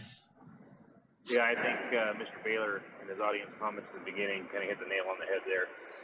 We've already dealt with this once before, actually multiple times before, but you know, it always came back to the same thing. We didn't have a place for the impound yard, which sometimes is completely full. So I think it's a good move to refer back to staff and see if that situation has changed at all before we say yes or no.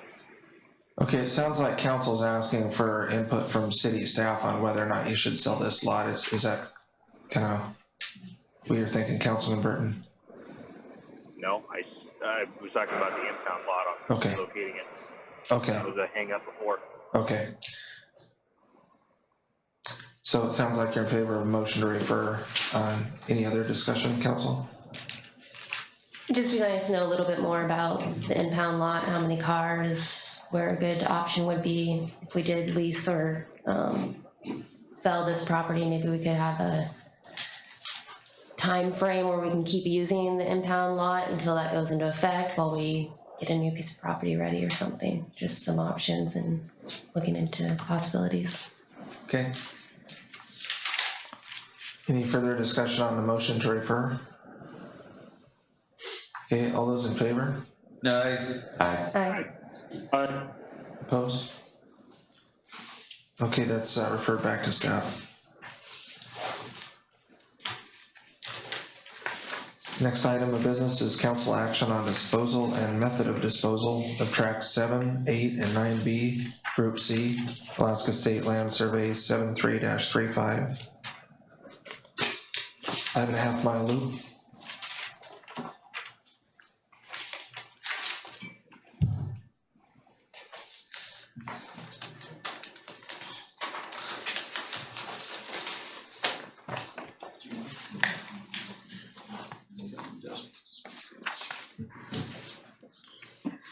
I'll move to dispose of track 7, 8, 9B, Group C, ASLS 73-35, as outlined in Cordova Municipal Code 5.22.060B by requesting sealed proposals to lease or purchase the property.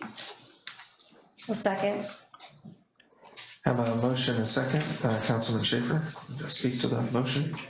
I'd be interested in putting this out for sealed proposals for lease. I guess it can't be purchased because of the restrictions, but for lease, just to see what other ideas people might have for developing that property or use of that property.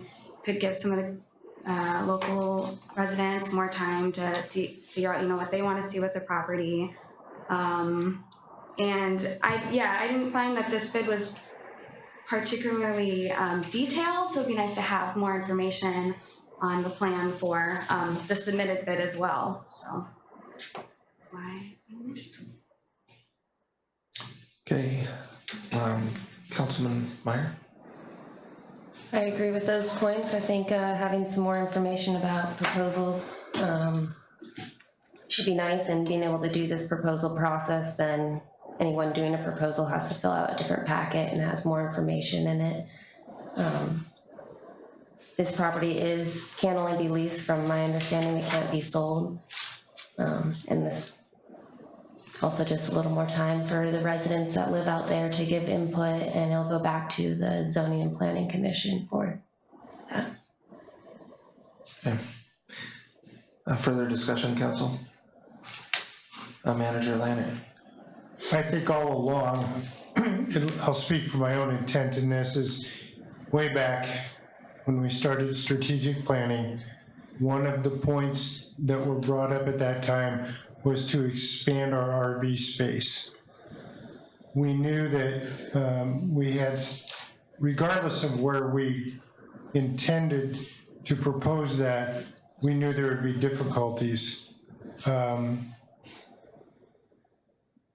However, you know, we've taken a look at this area and we understand that we can't have above ground, everything has to be removed. And you have a proposal for 800 and change if we were to put in a park ourselves.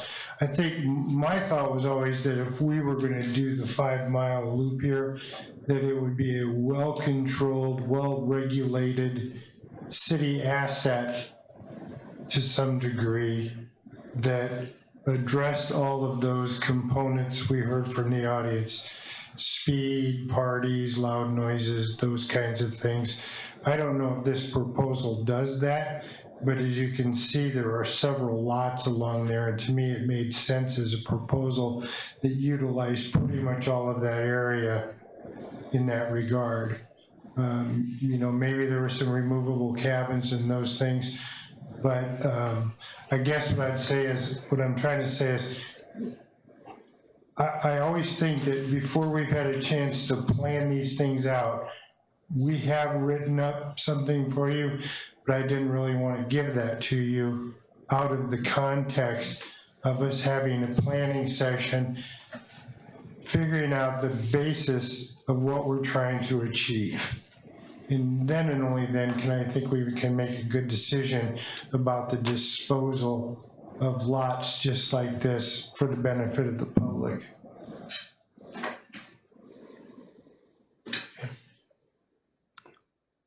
Councilman Allison? Yeah, once again, I guess I'm not against hearing proposals. However, it's pretty evident with these lots that we need to involve the other local property owners out there in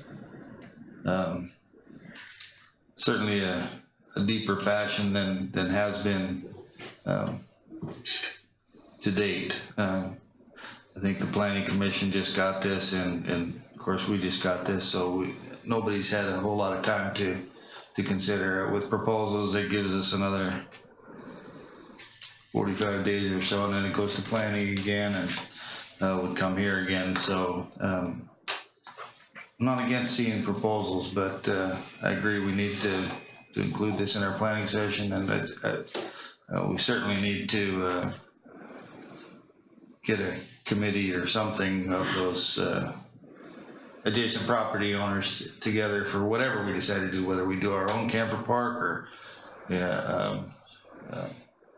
allow something like this, or perhaps they've got better ideas for that. I always thought it'd be a great soccer field out there too. But anyway, we need to involve the property owners out there as best we can. So I'm in favor of going out for proposals, but when those proposals come back, I want to make sure they get reviewed good by everybody. Further discussion, council? Okay, all those in favor? Aye. Aye. Opposed? I didn't hear any of the online votes. Councilman Burton and Garden. Councilman Guard was aye. Okay. Councilman Burton? Yeah, same. Okay, thank you. Okay, next item is the pending agenda calendar and elected and appointed officials lists, page 73. So I've heard strategic planning request for April. Okay, when? As a work session before a meeting, do we have anything else as the work session before the next? Well, I'd like to do a 2-hour dedicated session like we did previously, sometime between the 4th and the 11th. And then between the 16th perhaps and the rest of the month, any of those dates. And I also want to squeeze in a training by the attorney on one of those days, and we have Board of Equalization on the 16th. So how many things you guys want to do in April? I'd say that my thought of strategic planning is 3 chunks of this. there's 3 2-hour chunks.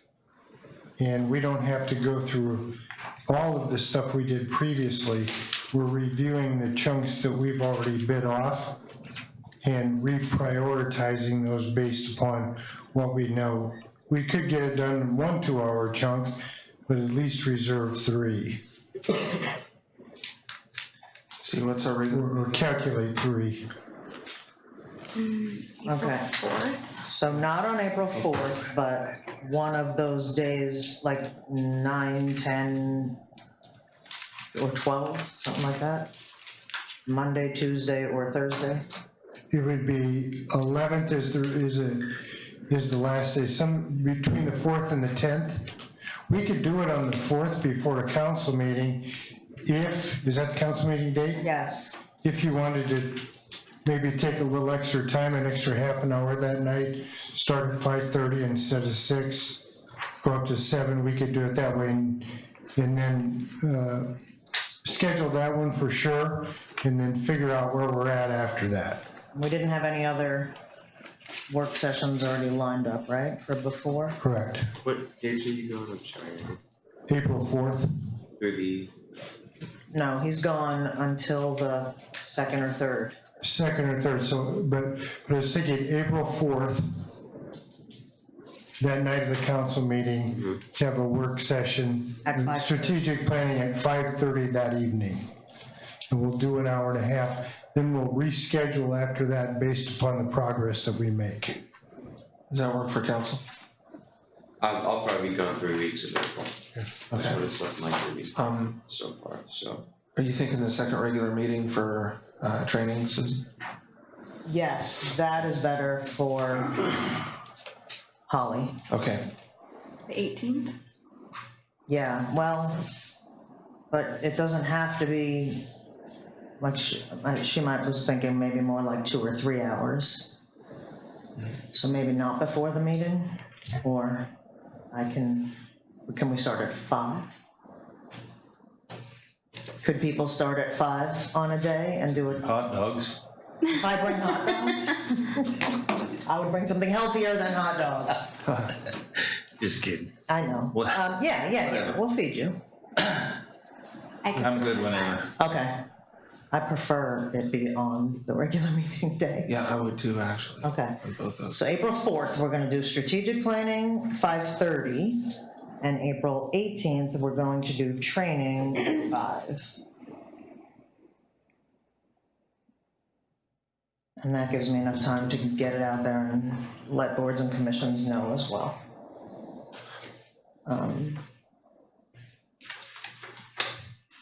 Okay. I don't think I have Anything else for anything. pending agenda? And then we owe an answer, a definitive answer on the ex parte for you. Correct.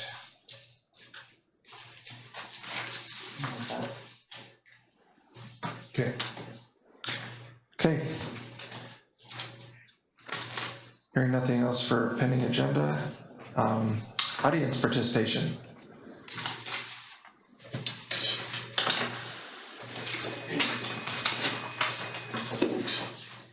Kathy Renfeld again, 308 Railroad Row.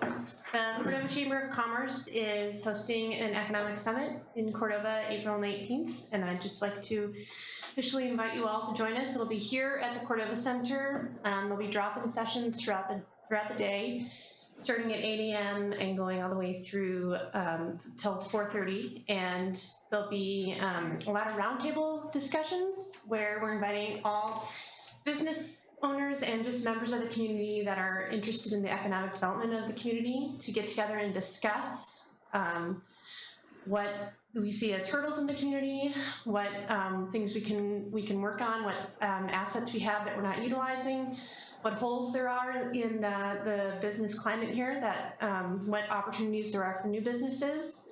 And there'll also be some emerging opportunity panels. One is going to be focused on ecotourism and the other on mariculture. And there'll also be some business-to-business opportunities where businesses can introduce them, have time to network and introduce themselves to each other, and hopefully encourage more businesses to find ways to keep more money in town. So I hope that you guys can join us for that. Lunch is provided, it's free, and I'll be sending out email invites soon, but please put it on your calendar. Okay, thank you. That was me. What'd you do? I hooked it with my foot. Katrina Hoffman, 301 South 2nd Street. First of all, thank you very much. I am full of gratitude and excited to do a lot of work to raise many millions of dollars to build a new science center facility. Speaking about something tangentially related, next week there is a research conference happening in this building on Tuesday, Wednesday, and Thursday. It's the Copper River Delta Science Symposium. It's being coordinated by a collaborative of local entities, including the Forest Service and Alaska Sea Grant and the Science Center and others. Anyone in the community is welcome to attend any one day. They can show up and pay $20 as an on-site registration fee as a local community member. There will be some awesome presentations, and if you've ever met Gordy Reeves, who's been doing work on the Delta, research on the Delta for 30 years, he's retiring this year, and he'll be the keynote speaker at the plenary, and it's probably going to be worth a listen. Thanks. When is that plenary, Katrina? Yeah. I don't know. Okay, we'll watch for it. Okay, thanks.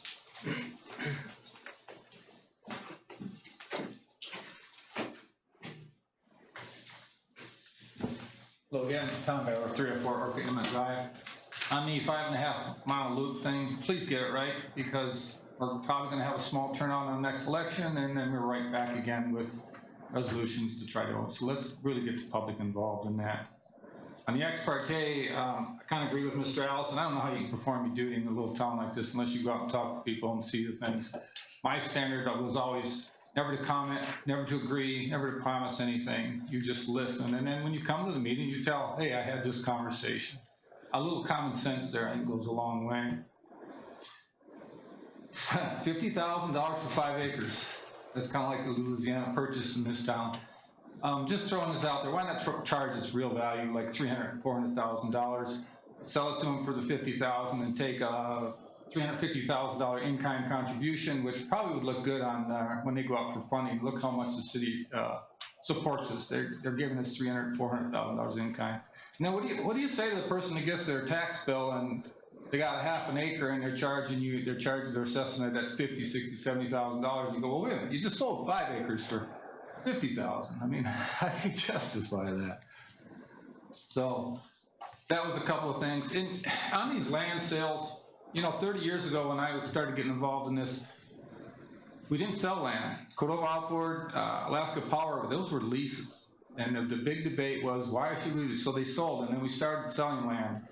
I think we made some good choices. It really expanded. Look, you know, back then we were talking 24-foot Roberts when I first come to town was the ball picker of choice. And then now look at it, we're at 32, 34 big boats, ball pickers. We've got a meal plant. We never thought about that 30 years ago. You know, we've got a seamstress that's turned into running a really successful fish processing right over here. And we have an existing small one that's kind of gone out of business and trying to get back in business. The point is you don't know what's going to happen, and none of that can happen in the private sector. I know that maybe the trailer storage isn't the best and highest use, but you know, the private land goes away. It gets subdivided, people move on, it gets passed on. There's no guarantee there's going to be private boat storage or anything else. The city of Cordova is the only one that can guarantee that we will have room for expansion of our main industry. They're the only ones. We are the landowners. And what's going to happen 40, 50, 60, 100 years from now? We've got a couple fresh faces on this council. 30 years goes by fast. And what are we going to have 30 years from now? If we keep selling it off for little warehouses and little so-called businesses, I think we've expanded as much as we can. I think we need to reel it in and think about the future, because we've come a long way, but again, we are the only ones in the city of Cordova that can guarantee that we can expand this business. They're not going to build plants on private property. So I would say support your main industry and just take a step back and think about it. Thank you. Thank you.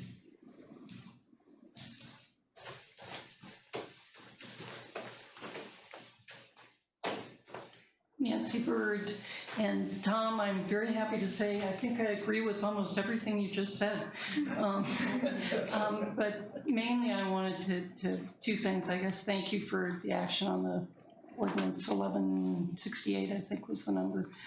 And then also on the land sales things, I'm a newbie on the Planning and Zoning Commission, not like Tom, and I'm still trying to get up to speed on the history of a lot of things, and so I appreciate it when someone like him can come in and explain why things got changed. And you know, I've been here long enough to remember when we didn't sell any land, and I guess I've been trying to do what I thought was what seemed to be the views of council, to take proposals in and see what's out there and be flexible and so on. But I'm also beginning to get the feeling that those people who come in with proposals are getting frustrated by sort of having this land be, quote, available.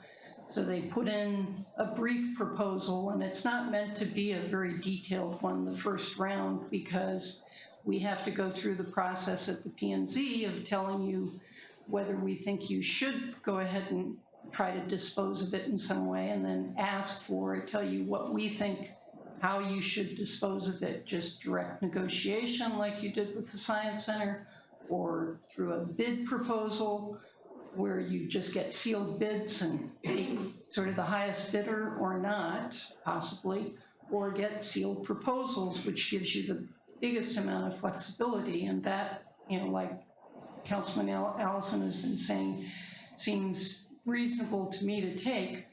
On the flip side, we put people through all that work, as Councilman Weiss noted, and it's not very, it doesn't feel very good to the people that we're getting the proposals from potentially. And so I think we're leaving people feeling more frustrated than not at this point for the limited parcels that we actually have left.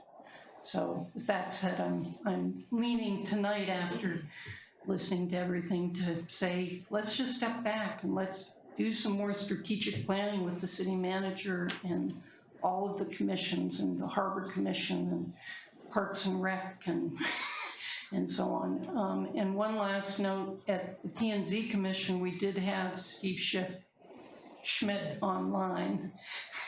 And as I recall, at the end, he was asked if he was interested in going forward with a proposal if it was only a lease, not a sale of the land.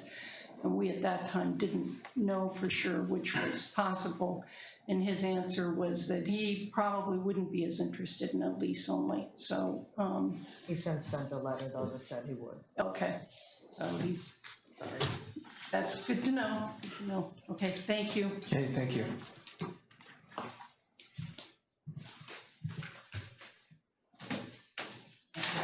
One more opportunity. Just two quick things. On the 17th of April, we're coordinating with DOT to have another community meeting about the work they're proposing to do on Orca Road with replacing the culvert. And that's planned at this point to happen in 2020. But they're trying to figure out a design for the new, what it would look like when they take out the concrete pillow work. What should they do with the sidewalk? You know, should they repair it and put it back the way it is, or move it, or what? And then the Copper River Watershed Project has a little bit of funding to construct a sportfish angler access platform out there. So we're trying to coordinate with DOT. We wouldn't do it before they do their work, but given that it looks like the Prince William Sound Science Center will be developing out there, and DOT will be redoing the road, and we're trying to see what we can do to support recreational access. We're hoping that people will come to this meeting and tell us what kind of facility they'd like to see for what kinds of uses. So the 17th of April, upstairs in the education room, I think from 6 to 8.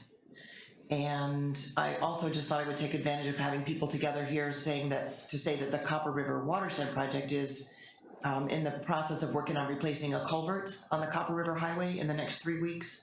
And at some point between next week and April 15th, there'll be a 3-day road closure, and we'll notify people and make sure that people are aware of that. But this is going to be at mile 16 and a half. It's just before the turnoff to the Alleganic Road. And so we'll be doing construction. We have to be out of the water by April 15th. So like I said, sometime in the next 3.5 weeks. Boy, it'd be great if DOT could had room on their agenda for that Power Creek Road. Good what? Have room on the agenda for the Power Creek Road. Either just a status update. Sure. Especially if it's some of the Habitat people. Yeah. I'm sorry, Councilman Allison. Okay. For the 17th? Yeah. Okay, good. Thanks. Okay, thank you. Further audience participation? Okay, thank you. Councilman comments. Councilman Schaefer. Thanks everyone for coming. It was great getting everyone's comments tonight. Councilman Weiss? The same, thank you everyone for coming tonight. And on telephone, Councilman Burton? I just wanted to say that I'm looking forward to seeing what the Science Center pulls off of that land. I think it's going to be a fantastic spot for them. And as far as Mr. Baylor's comments go, I agree with just about every single one of them, and wanted to thank him for voicing his thoughts. Councilman Gard? Yeah, I would like to say the same thing on the land disposal stuff. We've seemed to feel a little bit rushed and hurried on land disposal here, and we haven't got that much left to dispose of. So anyway, thanks for everybody for coming and comments and keeping us flying in a somewhat straight manner. I guess we'll see you at the next meeting. Thank you. Councilman Meyer? I just want to say thank you to everybody and putting up with me for my first meeting. It was a lot of land stuff, so it was a little difficult, but trying to jump in and learn as much as I can, so thank you. And thanks for everyone showing up and making comments. It makes it a little easier. Thanks. Councilman Allison? Thank you for the comments. Okay, one more motion. Move to adjourn. Second. All those in favor? Aye. Bye. Bye.